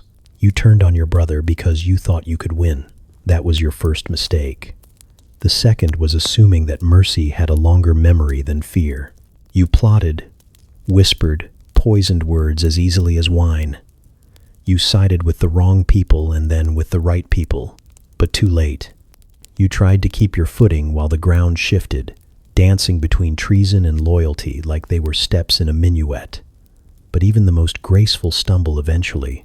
So you were arrested, dragged from your rooms, stripped of titles, your estates confiscated, and your allies scattered. The tower swallowed you next, all damp stone and echoing regrets. You paced the cell in circles, tracing lines in the mortar with your fingernail, imagining what the gossip at court must sound like. How many versions of your fall were already circulating? In some, you wept. In others, you confessed.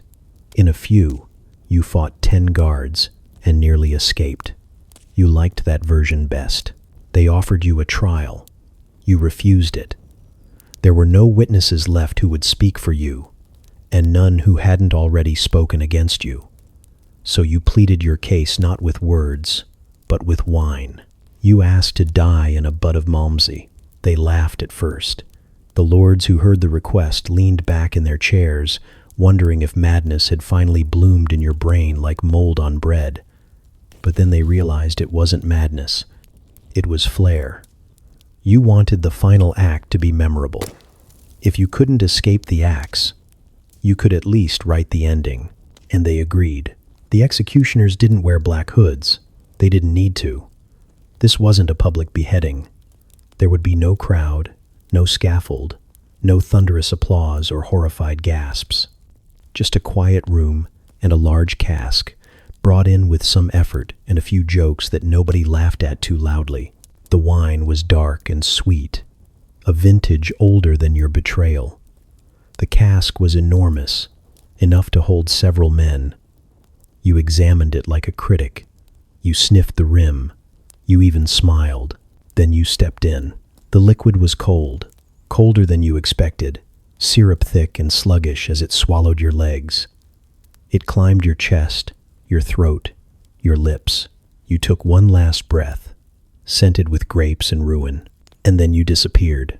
There was no thrashing, no splash, no screams, just a few bubbles, a ripple, and the hollow silence of men watching a man turn into legend. Afterward, they bottled some of it. No one knows who started the rumor, but it stuck.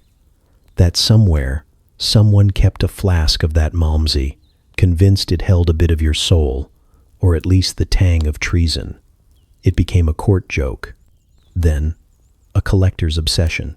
Some even claimed to have tasted it, said it was rich and bitter, and went down like a confession. You became a warning, not against ambition, which never truly falls out of fashion, but against dramatics, against thinking that a clever death makes a foolish life any less foolish. You were mourned, briefly, remembered, often, immortalized, always, but not for your battles or your titles, or your fleeting place in the line of succession.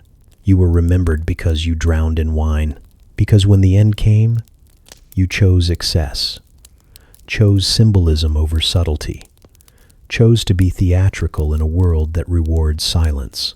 And the wine didn't mind. It welcomed you. It wrapped around your limbs and seeped into your lungs, baptizing you in everything you'd ever indulged in.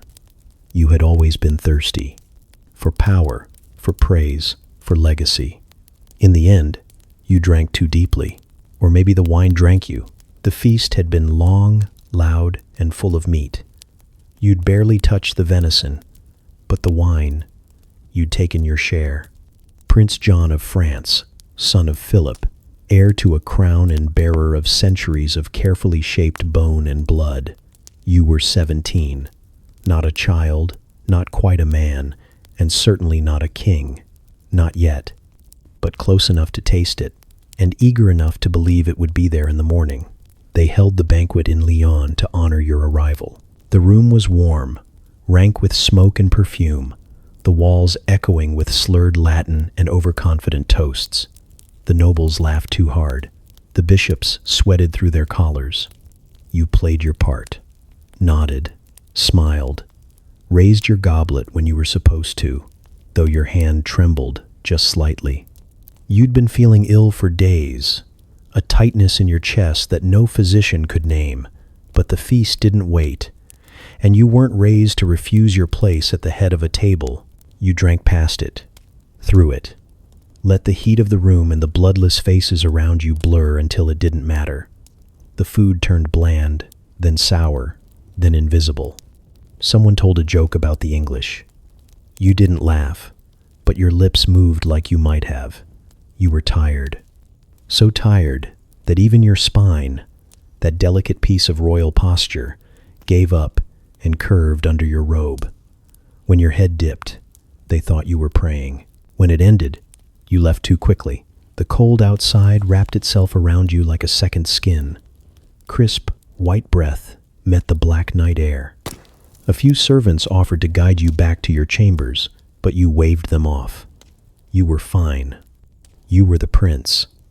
You didn't need an escort to your own bed. You'd grown up in castles twice the size of this one, ridden through snowstorms without complaint, memorized the layout of unfamiliar cities faster than most men remembered their prayers. Besides, the snow had a strange kind of beauty to it. It fell silently, thick and clean, masking the mud and filth of the streets in a temporary illusion of peace. You pulled your cloak tighter, trying to remember which narrow alley led toward the abbey, but everything looked blurred now, white on white, shadow on shadow. The wine was still talking in your veins, a lullaby of heat and silence.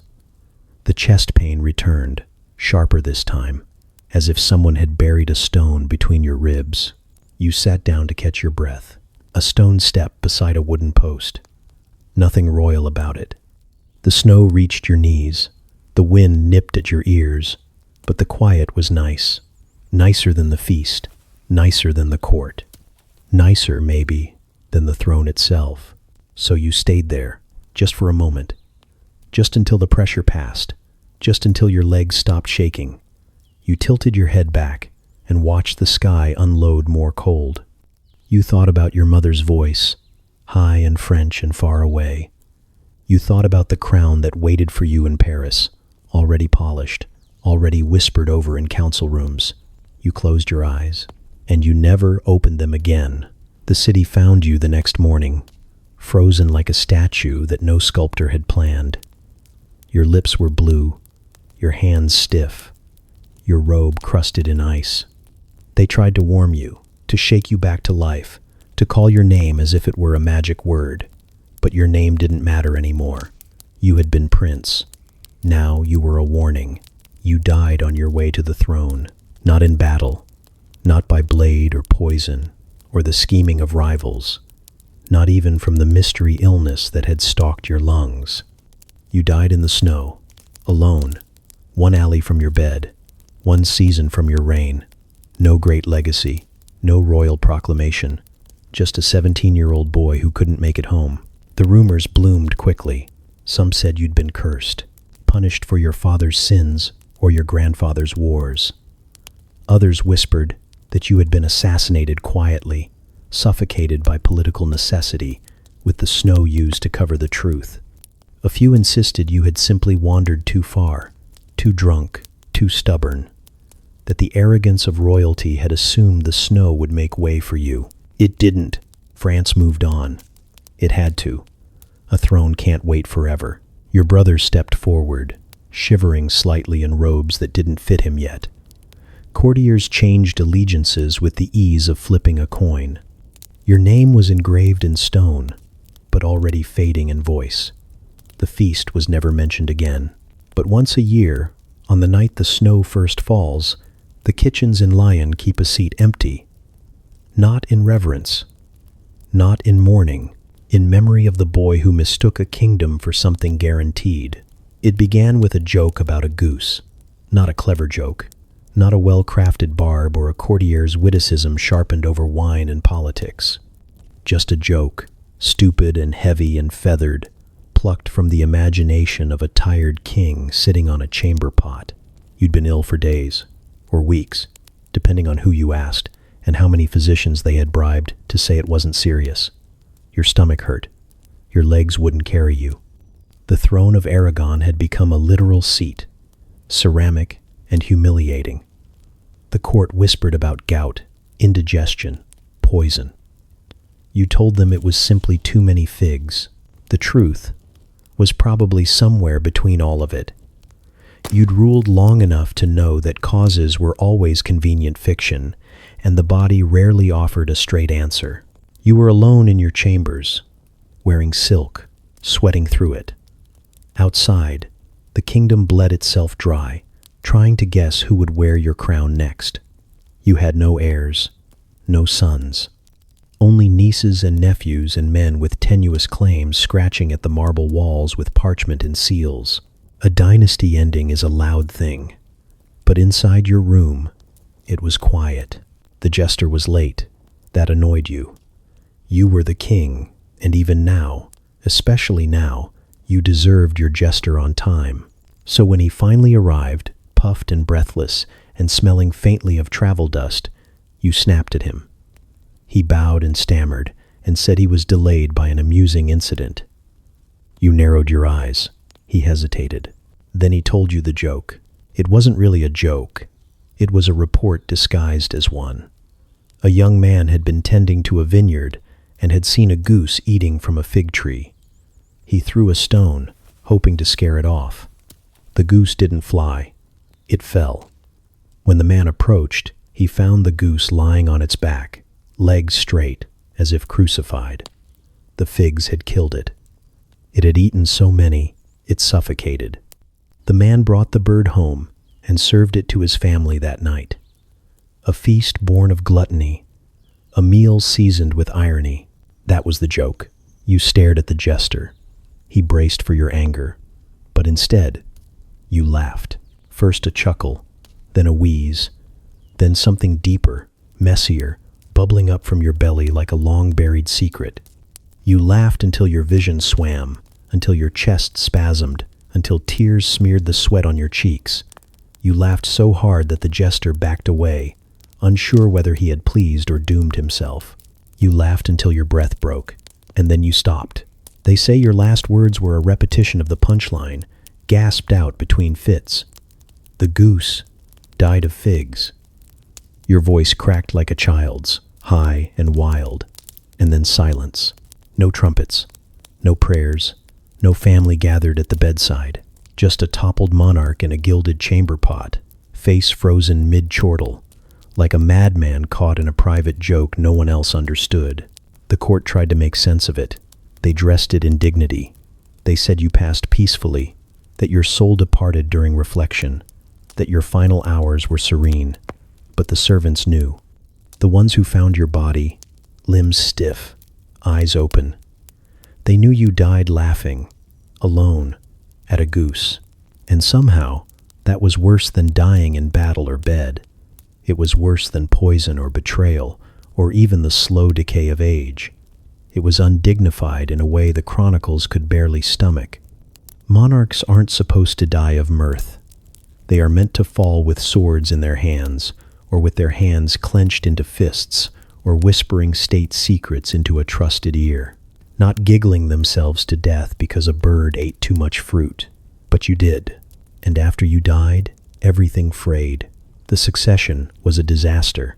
Pretenders sprouted like weeds. Alliances snapped. Aragon trembled under the weight of too many claimants, each one more distant and desperate than the last. No one could agree on who should inherit. You had left no heirs, only an anecdote. The Goose King, the Fig Fool. They debated your legacy in marble halls and candlelit chapels. Some tried to say your laughter was divine, a sign of joy in your final moments. Others whispered that madness ran in your blood. A few simply nodded grimly and said nothing, because they had also laughed once, and the memory made them uneasy. Still, the story spread. Peasants repeated it in taverns. Foreign courts shared it with pitying smiles. Bards softened it, made it poetic, layered in metaphors about gluttony and kingship and mortality. But it never needed help. It stood on its own. You laughed, and the kingdom crumbled, Not in that exact moment, of course. Kingdoms never collapse all at once, but your laughter was the crack in the ice. It was the noise that said, clearly and irrevocably, that the body of a king was still just a body, that even power, even rule, can choke on something stupid and die smiling. The jester was exiled. They couldn't bring themselves to kill him. Not for the joke, not for the timing, but he became a ghost, wandering from court to court, always welcome and never trusted. He refused to repeat the tale. He carried it like a wound, knowing that if he said it again, someone else might laugh too hard, and they might not stop. The first time she wore it, you told her she smelled like heaven. The second time, you felt lightheaded. By the third, your vision blurred, but you blamed the wine. She applied it every evening, always behind closed doors, always in silence, letting the scent bloom in the hollow of her throat like a secret she refused to share. You kissed her there, once. You told her it reminded you of spring. She smiled and said nothing. You had married her for power, or maybe for beauty. The two were tangled, and you had long stopped pretending to know the difference. Maria de Padilla, your mistress first, your queen in all but title, wrapped in silk and silence, eyes like dusk, mouth like a vow you couldn't quite remember making. She never begged. She never plotted. She simply remained.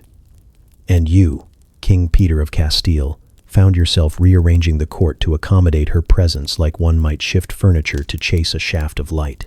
There were rumors, of course. There always are when kings play favorites. They whispered about her lineage, her loyalty, her appetite. They said she was a witch, that her chambers held books bound in skin, herbs that bled when crushed, oils that hissed on the fire like serpents. You laughed at it all. You said, "Let them whisper. It only makes her more mine." But in private, you wondered. She never seemed tired. She never aged. Her skin stayed smooth while yours weathered from war and worry. Her voice remained calm even when yours cracked in fury behind closed doors. When she wept, she did so quietly, with tears that smelled faintly of cinnamon and something darker. You kissed them anyway. The court hated her, not because she manipulated you. They would have forgiven that, but because she didn't. She didn't need to. She sat still, and you moved. You defied your advisors, your nobles, your own mother, all without needing a single whispered order. You told yourself it was love. You told others it was strategy. You didn't know the difference anymore. Then came the headaches. You thought they were from stress. The kingdom was fracturing. Your half-brother stirred rebellion in every corner of the realm, and foreign kings circled like vultures over a battlefield not yet bloodied. You barely slept. When you did, your dreams were strange. Smoke and roses and teeth. You woke up gasping, throat dry, skin slick. And always, Maria was there, watching, her perfume already applied. You tried to eat. You couldn't. Everything tasted like metal. You tried to pray. The words caught in your throat like thorns. The physicians bled you. They fed you broth and muttered Latin and feared to meet your eyes. They didn't know. Or maybe they did. Maybe they too had caught the scent on her skin and chosen silence. One night, you asked her what it was. She turned to you slowly, hair unbound, lips parted as if in anticipation. "Only flowers," she said. You nodded, though you didn't believe her. You tried to recall the name of the bloom she once mentioned.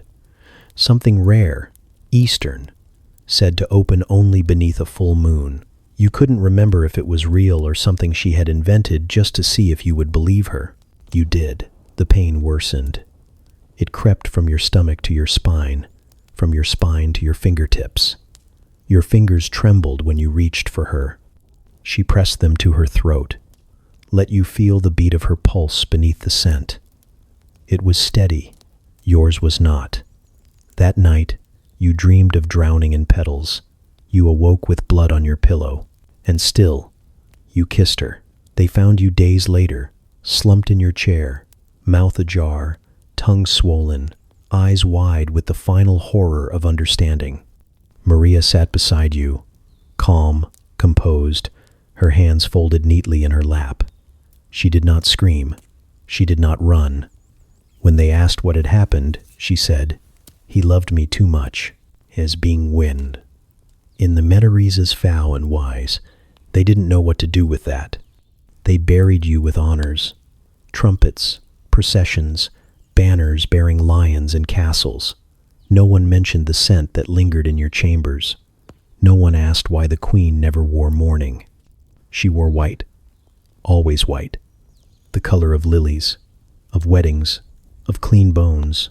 The perfume disappeared. They searched her rooms and found nothing. No vials, no bottles, no labeled jars. Just a single strip of cloth, folded 4 times, kept beneath her pillow. It carried the faint trace of something floral, something sweet, something wrong. The servant who found it went blind 3 days later. He said he saw her in his dreams, pressing the cloth to her own throat, smiling. Maria outlived you by years. Some say she never smiled again. Others say she laughed once, when a courtier tried to offer her another vial of perfume. She refused. She never wore it again. She didn't need to. The memory was enough. You were enough. A king undone not by blade or betrayal, but by a scent you begged to inhale. And somewhere, in some quiet corner of the palace, the air still held it. A trace of roses. And something else. The day had started with betrayal. You woke to the sound of whispers. Too soft, too purposeful. And the unmistakable shift in the weight of the room. That sensation that something was off, something just out of place, as though the very air had turned sideways. You weren't new to paranoia. You were a king. Worse, you were a contested king. Edmund Ironside, last breath of Saxon strength, temporary ruler of a fractured England already leaning toward Danish hands. You'd survived sieges, ambushes, and a wedding held under the shadow of war. But this felt different. This felt final. It came in the form of silence. The guards outside your chamber weren't speaking. A bad sign. Soldiers talk. They gossip, cough, scuff their boots, complain about stew. But today, nothing. Just the stillness of men waiting for a signal. You didn't wait to find out who gave it. You slipped from the bed, still half-dressed, and opened the servants' passage behind the hearth. You'd memorized the exits weeks ago, in case this exact moment came. It had. You crept through the corridor like a thief, heart pounding, each footstep sounding louder in your ears than it had a right to.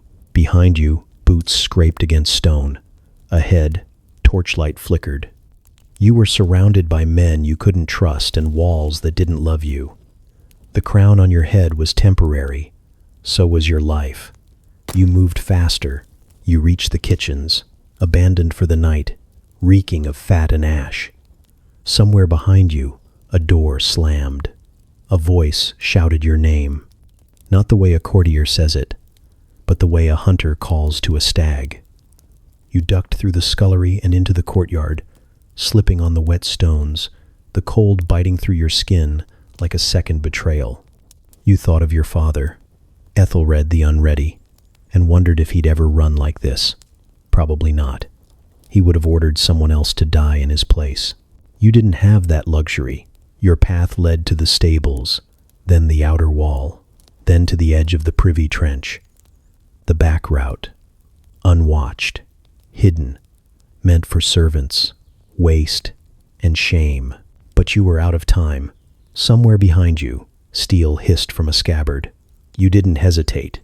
You leapt, and that was the mistake. The boards weren't meant to hold weight. Certainly not yours. Not soaked from rain and rot. The moment your feet touched the edge, they gave with a groan, less a crack than a sigh. The sigh of a kingdom watching its last native king vanish beneath filth. Your arms flailed, reaching for air, and then gravity did the rest. You plunged straight through the rotted wood and into the pit below. It wasn't just mud, it was worse than mud. Human waste, a month's worth, maybe more. The kind of foul that sticks not just to skin but to identity. It filled your mouth before you could scream. Your eyes burned. You kicked, thrashed, tried to find the bottom. There wasn't one. Not that you could feel, just layers of sludge, bile, discarded refuse from men who never thought their king might die here. You gasped. The mistake, the men chasing you didn't follow.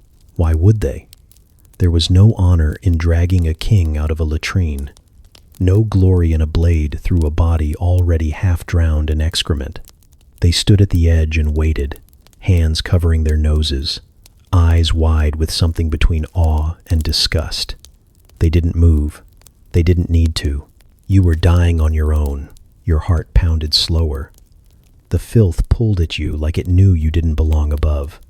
You tried to remember your coronation, but the image swam away, replaced by the stench and the sting and the sound of your own breath wheezing through waste. You thought about your sons. You thought about the laws you'd tried to pass. You thought about the Danes, who would now rule without argument. You sank. When they finally pulled you out, hours later, it wasn't to save you. It was to verify, to witness, to confirm that King Edmund Ironside had died not on a battlefield, not by sword or decree, but in a hole dug to carry away other people's shame. You were hauled up by rope, limp, eyes wide open. No marks of blade or poison, just filth. The story spread faster than your laws ever had. The Saxons wept, the Danes laughed, the nobility tried to soften it. They claimed you'd been murdered in secret, stabbed in the gut with a Danish dagger while squatting in privacy. It was a better story, they thought. More noble, less humiliating. But the common folk knew the truth. Servants don't lie about privies. Gossip doesn't clean itself. And the stench stayed on your name long after they burned your clothes and buried your body with proper rites. History tried to forget the specifics, but it's hard to ignore the echo of laughter in the margins of old manuscripts. A joke too perfect. A metaphor too cruel to be invented. A king undone not by politics or battle, but by gravity, rotting wood, and a poorly timed step. You were fast. The floor wasn't solid, and the crown sank with you. The fire didn't start in the throne room. It began in the kitchens, as fires often do. An ember too bold, a cloth too dry, a servant too slow. There was shouting, then running, then the heavy thud of buckets sloshing water on the wrong side of the corridor. But you, cloaked in velvet and wrapped in the weight of your lineage, did not rise from your chair, not when the smoke licked the ceiling. Not when the guards ran past you, red-faced and wordless. Not when the steward begged you to follow him down the servants' stairs. You waved him away like a fly, because you were the king, and the crown stayed on. It had taken 3 hours to dress you. The brocade alone had more silver in it than the monastery's collection plates. The sleeves brushed the ground like banners. Your collar could cut wind. You'd ordered the jewels repositioned on your circlet that morning. Too much garnet on the left, not enough topaz on the right. Your reflection had agreed. It always did. You were symmetry incarnate, wrapped in centuries of divine right and good breeding. And now you sat enthroned, smoke curling under the doors, your fingers resting lightly on the armrests, as if the whole castle wasn't breathing fire beneath you. You could have escaped. The servants did. The scullery boys, the scribes, the lady who embroidered the hems of your underrobes. They fled, coughing and barefoot, clutching anything worth salvaging. You heard their footsteps echo down the stone corridors. You heard the horses scream in the stables. You even heard, faintly, the sound of glass bursting in the chapel as stained saints shattered into dust. Still, you stayed. To flee in disarray, unrobed and wild-eyed, would mean removing the crown, and that was unthinkable. It wasn't just ornament, it was identity. The golden band was welded at the joints, not because it needed to be, but because you had insisted it be. A permanent fit, sealed to your head like divine halo. No mere man wore the crown, only the king. And you were the king always, even now, especially now. You stood when the smoke reached your knees. It wasn't graceful. The weight of your robes made it slow, almost theatrical, as though your body protested any movement outside of ceremony. You walked to the high windows, but they were sealed with iron tracery, more decorative than useful, more symbol than escape. You tried the side door, but flames bloomed in the hallway like red flowers, licking upward toward the rafters, fat with fuel. You turned back to your throne, sat down again, and waited. The fire announced itself with sound first. Groaning wood, snapping beams, the sudden wail of air being pushed out by heat. Then came the light, orange and obscene, crawling along the tapestries like insects devouring history.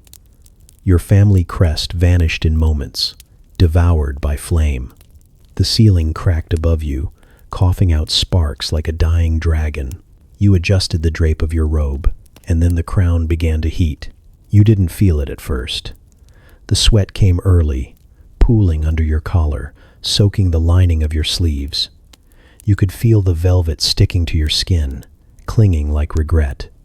But the crown, your crown, was metal, and metal remembers fire. It grew warm, then hot, then unbearable. The gold pressed against your temples like an iron brand. But you didn't move. To touch it would be to admit discomfort. To remove it would be to abandon kingship. So you let it burn. By the time the first flames reached your robes, your face was already blistering.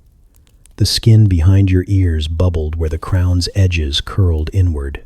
Your hair sparked like dry grass. And still, you sat. When the smoke blackened the room, you closed your eyes, but not from fear. Never fear. Just preservation. If you were going to die, you would die without flinching. The guards found you later, or what was left. The fire had eaten most of the tower, but your throne remained intact, blackened and surrounded by ash. And in it, bones, legs crossed, spine rigid. And atop the scorched skull, fused into the bone itself, a crown melted into permanence. They had to chisel it free. It took 3 men and several prayers. They said you looked peaceful. They lied. No one dies peacefully in fire. They tried to rewrite the story. The monks said you were taken too soon, a victim of fate, of accident, of cruel providence. But the servants whispered the truth, that you could have fled, that the doors were open, that someone had begged you to run, and you had refused because you didn't want to be seen without your symbol. The court poets tried to romanticize it, that you burned with your kingdom, that you were regal until the end. But the people remembered the smell, the sizzle of silk, the pitiful silhouette of a crown glowing red as it cooked your skull. Vanity is rarely silent. Yours screamed. The tide was cruel that day, though it disguised itself in calm. The gray sea rolled gently beneath a sky heavy with secrets, its surface too smooth to trust. You stood on the deck in robes too fine for salt air, hands behind your back in the posture of command, trying not to betray the shiver crawling up your spine. The salt clung to your skin like a second layer of shame, and you hated it. You hated the ship, the ocean, the wet wind whispering like old curses through the rigging. But most of all, you hated that you had to run. Kings weren't supposed to flee. Kings were supposed to rally, to fight, to fall in battle or die with poison in a jeweled cup. But the barons had turned. The French were closing in, and your advisors, those vultures disguised in silk, had whispered the word retreat, as if it were strategy and not surrender. So you boarded the ship under cover of dusk, dragging what was left of your dignity behind you in a chest full of royal seals, half-melted coin, and unread treaties. You didn't know how to swim. You didn't admit that, of course. You'd mocked your brother once for flailing like a fish in a palace fountain, and pride has a long memory. It wasn't expected anyway. Kings didn't swim. Kings were carried across water in gilded barges, fanned by boys too young to mutiny. Kings didn't splash. They glided. But now the gliding had ended, and you stood there, very much alone, on a ship packed with men who would have sold you to the enemy for a single night of safety. The storm came with no warning, just one moment of eerie quiet, then a sound like the world exhaling through a broken flute. The sails snapped like whips. The sea erupted in fury. You clutched the rail with hands not made for work, and felt it lurch beneath you like a drunken beast. The captain barked orders that dissolved into the roar of wind. Rain came in sideways sheets, cold and blinding, and then the wave. It didn't crash so much as engulf. A wall of water tall as a castle, dark as night, tipped itself gently into the boat as if to say, "I've been waiting for this." The deck vanished. You tumbled. No one caught you. You hit the sea with the weight of every lie you'd ever told. Your robes, sodden with velvet and regret, clung to your limbs like anchors. Your crown. Yes, you'd worn it. Even here, even now, slid forward over your brow, pressing down until your eyes burned. Your boots filled with seawater, your lungs filled with panic. And then, silence. You sank faster than you thought possible. Not like a man, like a statue, like some monument dragged from its pedestal by unseen hands. The water was thick and endless, and in it, you felt the weight of everything you had tried to hold. The documents, the kingdom, the divine right you never fully believed in, all of it dragged you down. The crown shifted again, digging into your scalp as if to remind you who you were. You thrashed. But it wasn't thrashing. Not really. Just jerking. A futile attempt to turn panic into motion. You opened your mouth to scream and swallowed the sea instead. There was no resistance. No dramatic fight. Just cold. And the fading shape of the world above you. Narrowing, like the end of a tunnel you would never reach. You remembered, dimly, the stories told of drowning. That it was peaceful, after a while. That the lungs stopped screaming, and everything went soft. But they were wrong. It wasn't peaceful. It was humiliating. You weren't defeated by sword or sabotage. You were undone by water and wool. When they found your body, it was half a mile from where the ship had broken apart. The fish had been gentle. Only the face was bloated, eyes open, mouth agape in an unfinished sentence no one would ever hear. The crown was still on your head, bent, salt-rusted, slightly askew. They buried you in haste. A quiet grave in a wet field. No ceremony, no procession. Just a few wet monks chanting badly remembered verses as the rain returned to cover the sound of dirt falling on flesh. The chroniclers struggled. They couldn't write that you drowned like a peasant, like some tavern drunk who slipped on a pier. They tried to paint it as noble, a voyage cut short, a sudden storm, God's mysterious will. But everyone knew. The barons whispered it in their halls. The French laughed it through their noses. The peasants told their children, even kings can sink. You, who once ruled half of England, were swallowed by the one thing you never learned to navigate. And the sea didn't even notice. The curtain wasn't supposed to fall then. It had been measured, weighed, tested for its dramatic timing and fabric flow weeks before the performance. You had paced beneath it yourself, arm outstretched in the dusty torchlight, declaring this was to be your masterpiece. Not just the play, but the event, the whole of it, a spectacle of pageantry and poetry, all arranged to unveil your brilliance and elevate the court's dull evenings to something more celestial. The nobles would marvel, the scribes would take notes, and posterity would finally give you the kind of paragraph in the chronicle reserved for those who made art out of politics, or politics out of art. You were ready to be remembered. What you were not ready for was the mechanism giving out. 30 seconds early. You wore tights. Of course you did. royal purple ones with a doublet so gold-threaded it sparkled like something divinely cursed. Your wig was powdered into submission, your cheeks just a touch rouged for the lights. You had refused to let the understudy take the lead role.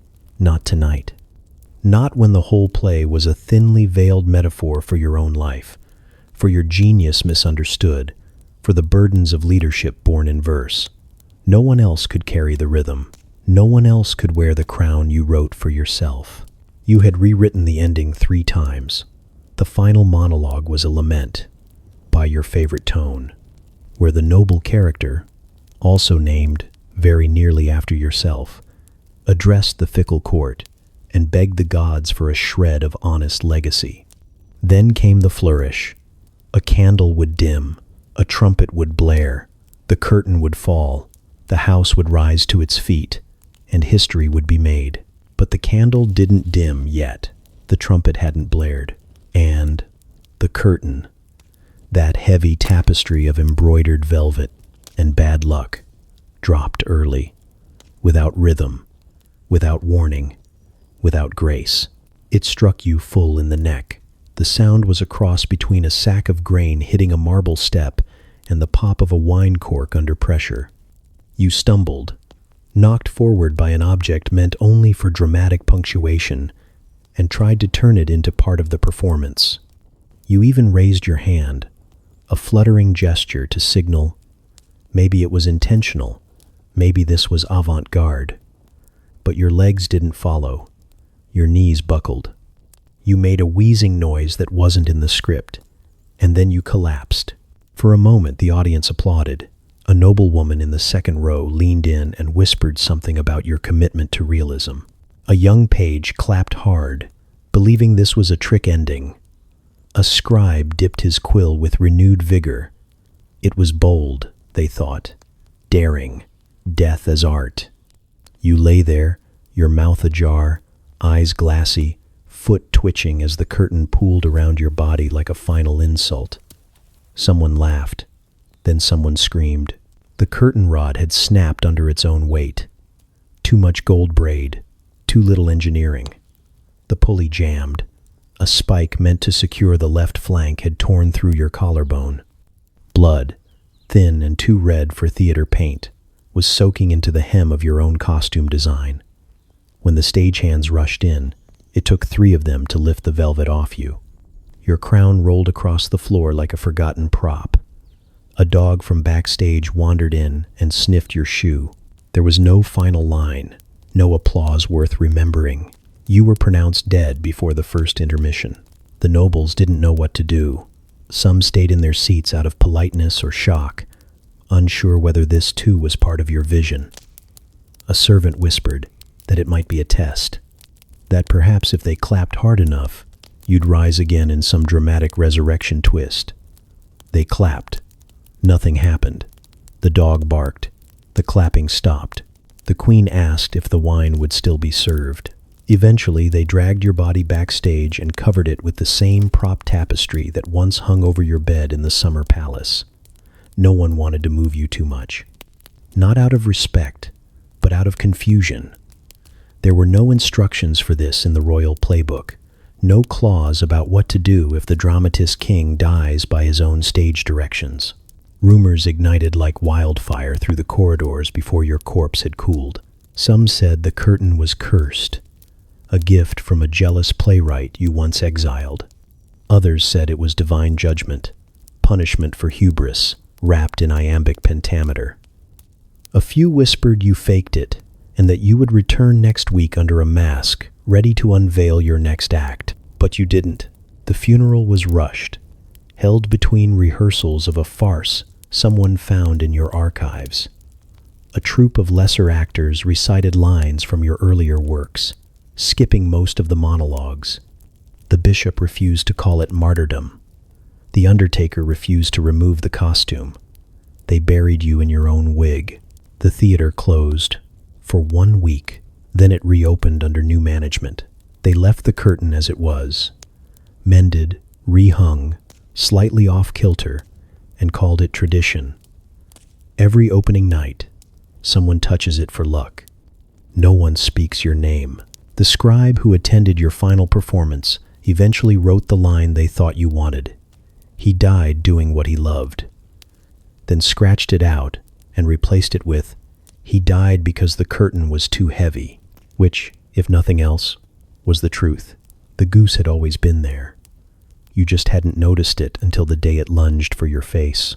At first, it was simply one of many animals cluttering the courtyard, wandering between barrels and boots, honking with the brainless authority of all domestic fowl. Your men laughed when it hissed at them, slapped its waddling behind, threw crumbs like blessings. It was a joke, a running gag, a creature you might half-jokingly refer to in court as the White Sentinel. Some even claimed it bowed when you passed. You found this amusing. You thought it was a sign, but the goose remembered things. You were a prince, after all. Barely noble, ambiguously revered. Your lineage traced more through rumor than parchment. The Eastern Steppe was a hard place for myths to thrive, so you did your best to wear yours like a cloak. You trained with the saber. You rode with elegance. You could recite parts of the Psalter in a voice that sounded like prophecy if heard in the right candlelight. You were building something, a legacy perhaps, or a tale, and you had kicked the goose. It was months ago, maybe a year, during a festival, when too much honeymead made everything blur.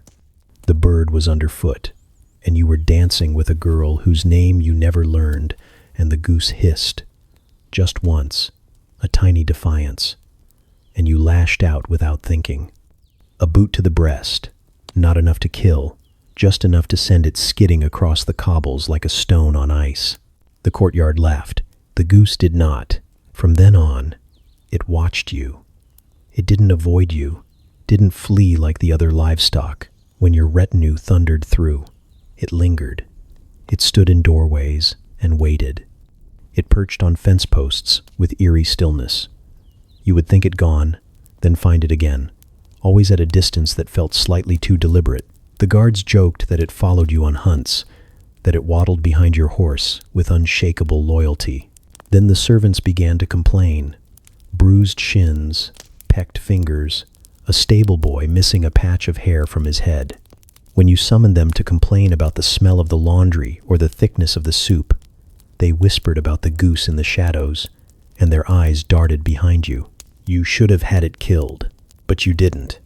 Perhaps because it seemed too petty, too undignified. What kind of prince issues a writ of execution for a goose? You had crushed rebels, taxed widows, turned brothers into spies. But somehow, this felt beneath you, so you let it live. And it waited. The day of your death was unremarkable, at least until it wasn't. A fog lay low over the village like breath held too long. You woke late, your head thick from the wine you claimed to drink only ceremonially. You dressed in blue and silver, the colors of winter, though no one remembered why. You waved lazily to peasants and barked at your guards for their muddy boots. Your cloak snagged on a nail, your crown itched, and the goose was in the courtyard again. It stood alone, wings low, eyes fixed. You paused, uneasy. It didn't honk. It didn't move. Just waited, neck slightly tilted like it was listening to something you couldn't hear. A strange tightness settled in your chest. You walked faster. You told yourself it was nothing. You laughed, too loudly. You turned your back. That was your mistake. It struck like lightning. There was no sound before it. No warning flap. No prelude honk. Only the sudden, awful weight of wings and beak and fury against the back of your head. You staggered, tripped on the hem of your robe, slammed into a barrel of pickled fish that exploded like sour confetti. The bird was on your chest, flapping, striking, talons digging into your face. You screamed. It didn't stop. Your guards froze. One dropped a spear. Another shouted, "Is it enchanted?" before turning and running. No one helped. No one wanted to be the one who killed the prince's favorite animal, if it was your favorite. Was it? Hadn't you once toasted to its health? Hadn't you joked about naming it Air? The goose's beak pierced your eye. Blood sprayed in an arc across the cobblestones. You tried to crawl, hand outstretched toward the chapel, or the well, or anywhere that might feel holy enough to offer last rites. But the bird followed, relentless, feathers smeared crimson, eyes burning with something too focused to be instinct. You made it 5 paces before it tore your throat. You died on your back, staring at the sky through one good eye and a fog of feathers. By the time the guards returned with courage and clubs, the bird had vanished. Some say it flew. Others swore it simply walked away, unconcerned, stepping delicately over your outstretched hand like a courtier late to supper. They buried you quickly. There was little ceremony. No bard wanted to immortalize the tale. No tapestry could quite thread it without tipping into farce. The priests muttered something about divine punishment for pride. A peasant girl whispered that the goose was a spirit, sent by old gods to remind rulers that animals too could have vengeance. You were replaced within the week. The new prince banned all birds from the courtyard. No feathers, no fowl, no mention of geese. But some nights, when the wind is low and the guards drink too deeply, they say they hear it, a lone honk, echoing through the mist.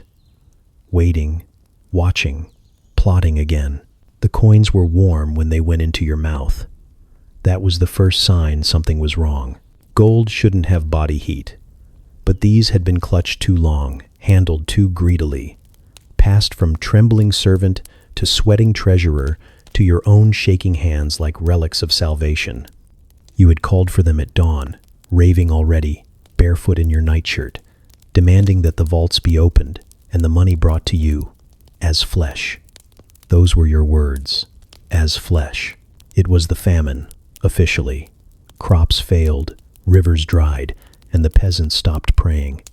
In truth, the rot started long before that, when the granaries were sold to fund peacock hunts and fortresses built only for shadow wars, when taxes became performance art, when you began to believe your own weight in gold was a reasonable metaphor for the health of the kingdom.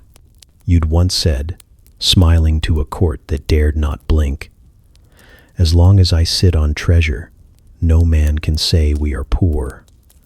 But the throne began to list under you. You refused to sell the crown jewels, not because of tradition, or pride, or even vanity, but because you had grown used to seeing yourself reflected in them. You liked the shape of your own wealth, the curve of it, the way light bent around your presence. The vaults beneath the castle were full of silver and copper and gold, all catalogued, all untouched. Your people starved. You threw feasts for mirrors. No one sang at court anymore, but the coins still clinked. You began to speak to them. At first it was harmless. A joke at supper, a whispered apology as you dropped one down the spiral staircase for luck. Then came the long nights spent alone in the treasury, sitting cross-legged like a monk in a shrine of currency. You talked to the coins, but more disturbingly, you began to believe they talked back. They told you things, soothing things, flattering things, dangerous things. They told you they loved you, that they would never betray you, that only they understood what it was to be king. Your ministers tried. One brought charts. Another offered her resignation wrapped in a plea. One wept. You laughed at them all. You told them they didn't understand the future, the radiant economy you were becoming. "I am the mint," you told them. "I am the treasury and the banker and the banked." When the bishop attempted to intervene, you replaced him with a statue made entirely of melted chalices. "Now he listens," you said. By the time the capital rioted, you no longer recognized the smell of bread. It was on the day the gates fell that you made your decision. You ordered your most loyal guard to fetch the chest, the heavy one. The coins were cleaned in rosewater, dried with silk, and placed into a golden bowl you once used for doves. You sat cross-legged on the floor, spine rigid, eyes wide. You dipped your hand in. At first, it was just the act, the gesture. You had convinced yourself it was symbolic, a royal ritual, a final unification of body and currency. One coin placed gently on the tongue.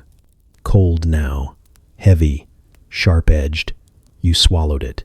It hurt, but you smiled. You looked around the empty room, daring the walls to flinch. Then another. Then another. Somewhere in the distance, metal rang against stone. You took that as applause. You were halfway through the bowl when something shifted. It wasn't dramatic, just a tightening, a pause between swallows that didn't quite relax. You coughed once, politely, as if excusing yourself from your own execution. Then again, harder. Your eyes began to water. The bowl tipped slightly in your lap as your arms went slack. The coin you had just placed on your tongue slipped back against your throat and did not move. You tried to breathe. The coin refused. You clawed at your neck. The gold remained still, lodged like irony incarnate. Your lips turned blue while your fingers still gripped more treasure. One final act of possession. One last refusal to let go. They found you slumped forward, face buried in a bowl of coins, body curled like a miser's apostle. For a full hour, no one touched you. The servants whispered that perhaps it was a trick, or a test, or even a transmutation in progress. It wasn't until your hand finally released, and the coins spilled like vomit onto the floor, that they understood. The court physicians could not agree on the number of coins inside you. Some said 12. Others swore it was 40, like the days of flood. The most dramatic account claimed you had consumed enough to pay a year's wages for 1,000 men. None of it mattered. They melted the bowl. They scattered your ashes over the mint you had built and named after yourself. The rebellion took the treasury, then left it untouched. No one wanted cursed coin. The new king refused to be crowned in your hall. He built a wooden dais in the village square and gave his speech barefoot, holding no scepter. When asked why, he said only, "I have no appetite. Is it my many brings of thee aconst? Some say your ghost still haunts the vault, not walking, not wailing, just crouched in the corner, trying to eat gold in silence. But it always falls through, every time. The robe was polyester, but it felt royal. You slipped it over your t-shirt with the reverence of a monk donning sacred vestments, tugging the itchy hem straight as the staff member with the clipboard gave you the nod. You were King Alaric the Wise today, or maybe Edmund the Resolute. It didn't really matter. The fair changed the signage hourly, depending on who was sober enough to wear the beard. What mattered was that you were king, and the children believed you. Their wide eyes, their sticky fingers clutching wooden swords, their gasps when you raised the foam scepter like thunder itself. It was all worth it. They gave you a scroll with fake Latin and some ye-old phrases you were meant to pronounce solemnly. You overdid it. You always overdid it. That's why they kept asking you back. You told your friends it was just for fun. A laugh, a harmless side gig with turkey legs and chainmail, and the occasional huzzah.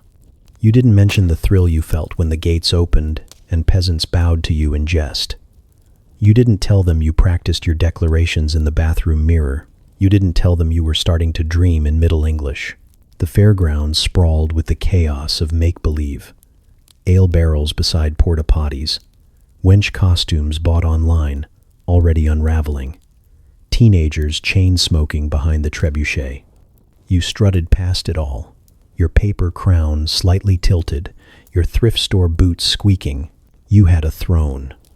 Well, a lawn chair draped in velvet, and you held court like it mattered. People asked for selfies. A toddler curtsied. You declared 3 chickens property of the realm. You were adored. Then came the duel. It wasn't on the schedule. A spontaneous reenactment, someone said, a surprise event to delight the commoners. You were told to stand on the platform and look regal while 2 armored volunteers staged a clunky sword fight in the dirt. You did as you were told. You straightened your crown. You raised your scepter. You whispered a blessing in faux Latin. The sword glanced off a shin. Someone tripped. Someone bled. just a little, and the crowd gasped like it was real. And that's when the voice rang out. Treason, you laughed. Good improv. You raised your hand to pardon the accused. The stocks came out anyway. You thought it was part of the scene. You thought, of course, they'd make a game of it. Dunk the king, pelt the ruler with foam apples, throw sponges.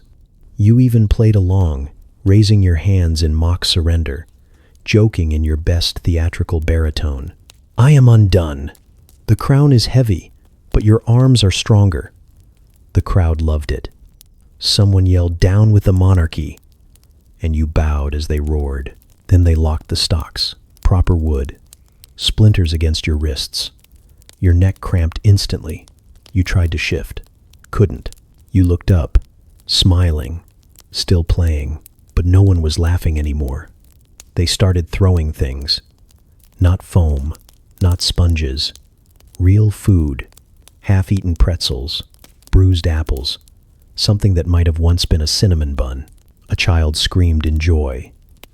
You tried to yell, okay, joke's over. But your voice cracked, and your mouth filled with crusted sugar. Someone wiped your crown off and stomped on it. You told yourself it was still part of the show, that any minute now, the director would shout, cut, or your friend from the falconry tent would come running, breathless, apologizing for the mix-up. But no one came. The crowd swelled, cheering your disgrace with the glee of a village finally free of taxes. A boy kicked your shin. An old man spat at your feet. You had never felt so seen. Hours passed. You weren't sure how long. The sun moved. Your shoulders ached. You could feel the sweat drying inside your robe. The fair moved on without you. Somewhere nearby, someone was roasting corn. Someone else played a lute badly. The scent of funnel cake wafted past, cruel and indifferent. You closed your eyes. You opened them again, and it was night. The crowd had thinned. The lights glared. A moth bumped against your nose. A man dressed as a plague doctor stood 10 feet away, completely still. You tried to ask for help. He just tilted his head. You remembered volunteering. You remembered the form you signed, the one with the waiver and the line about immersion experiences. You remembered laughing. What's the worst that could happen? You said. Put me in the dungeon. You didn't think they meant it. The next morning the fair resumed. No one unlocked the stocks. They added a new sign in front of you. Tyrant King.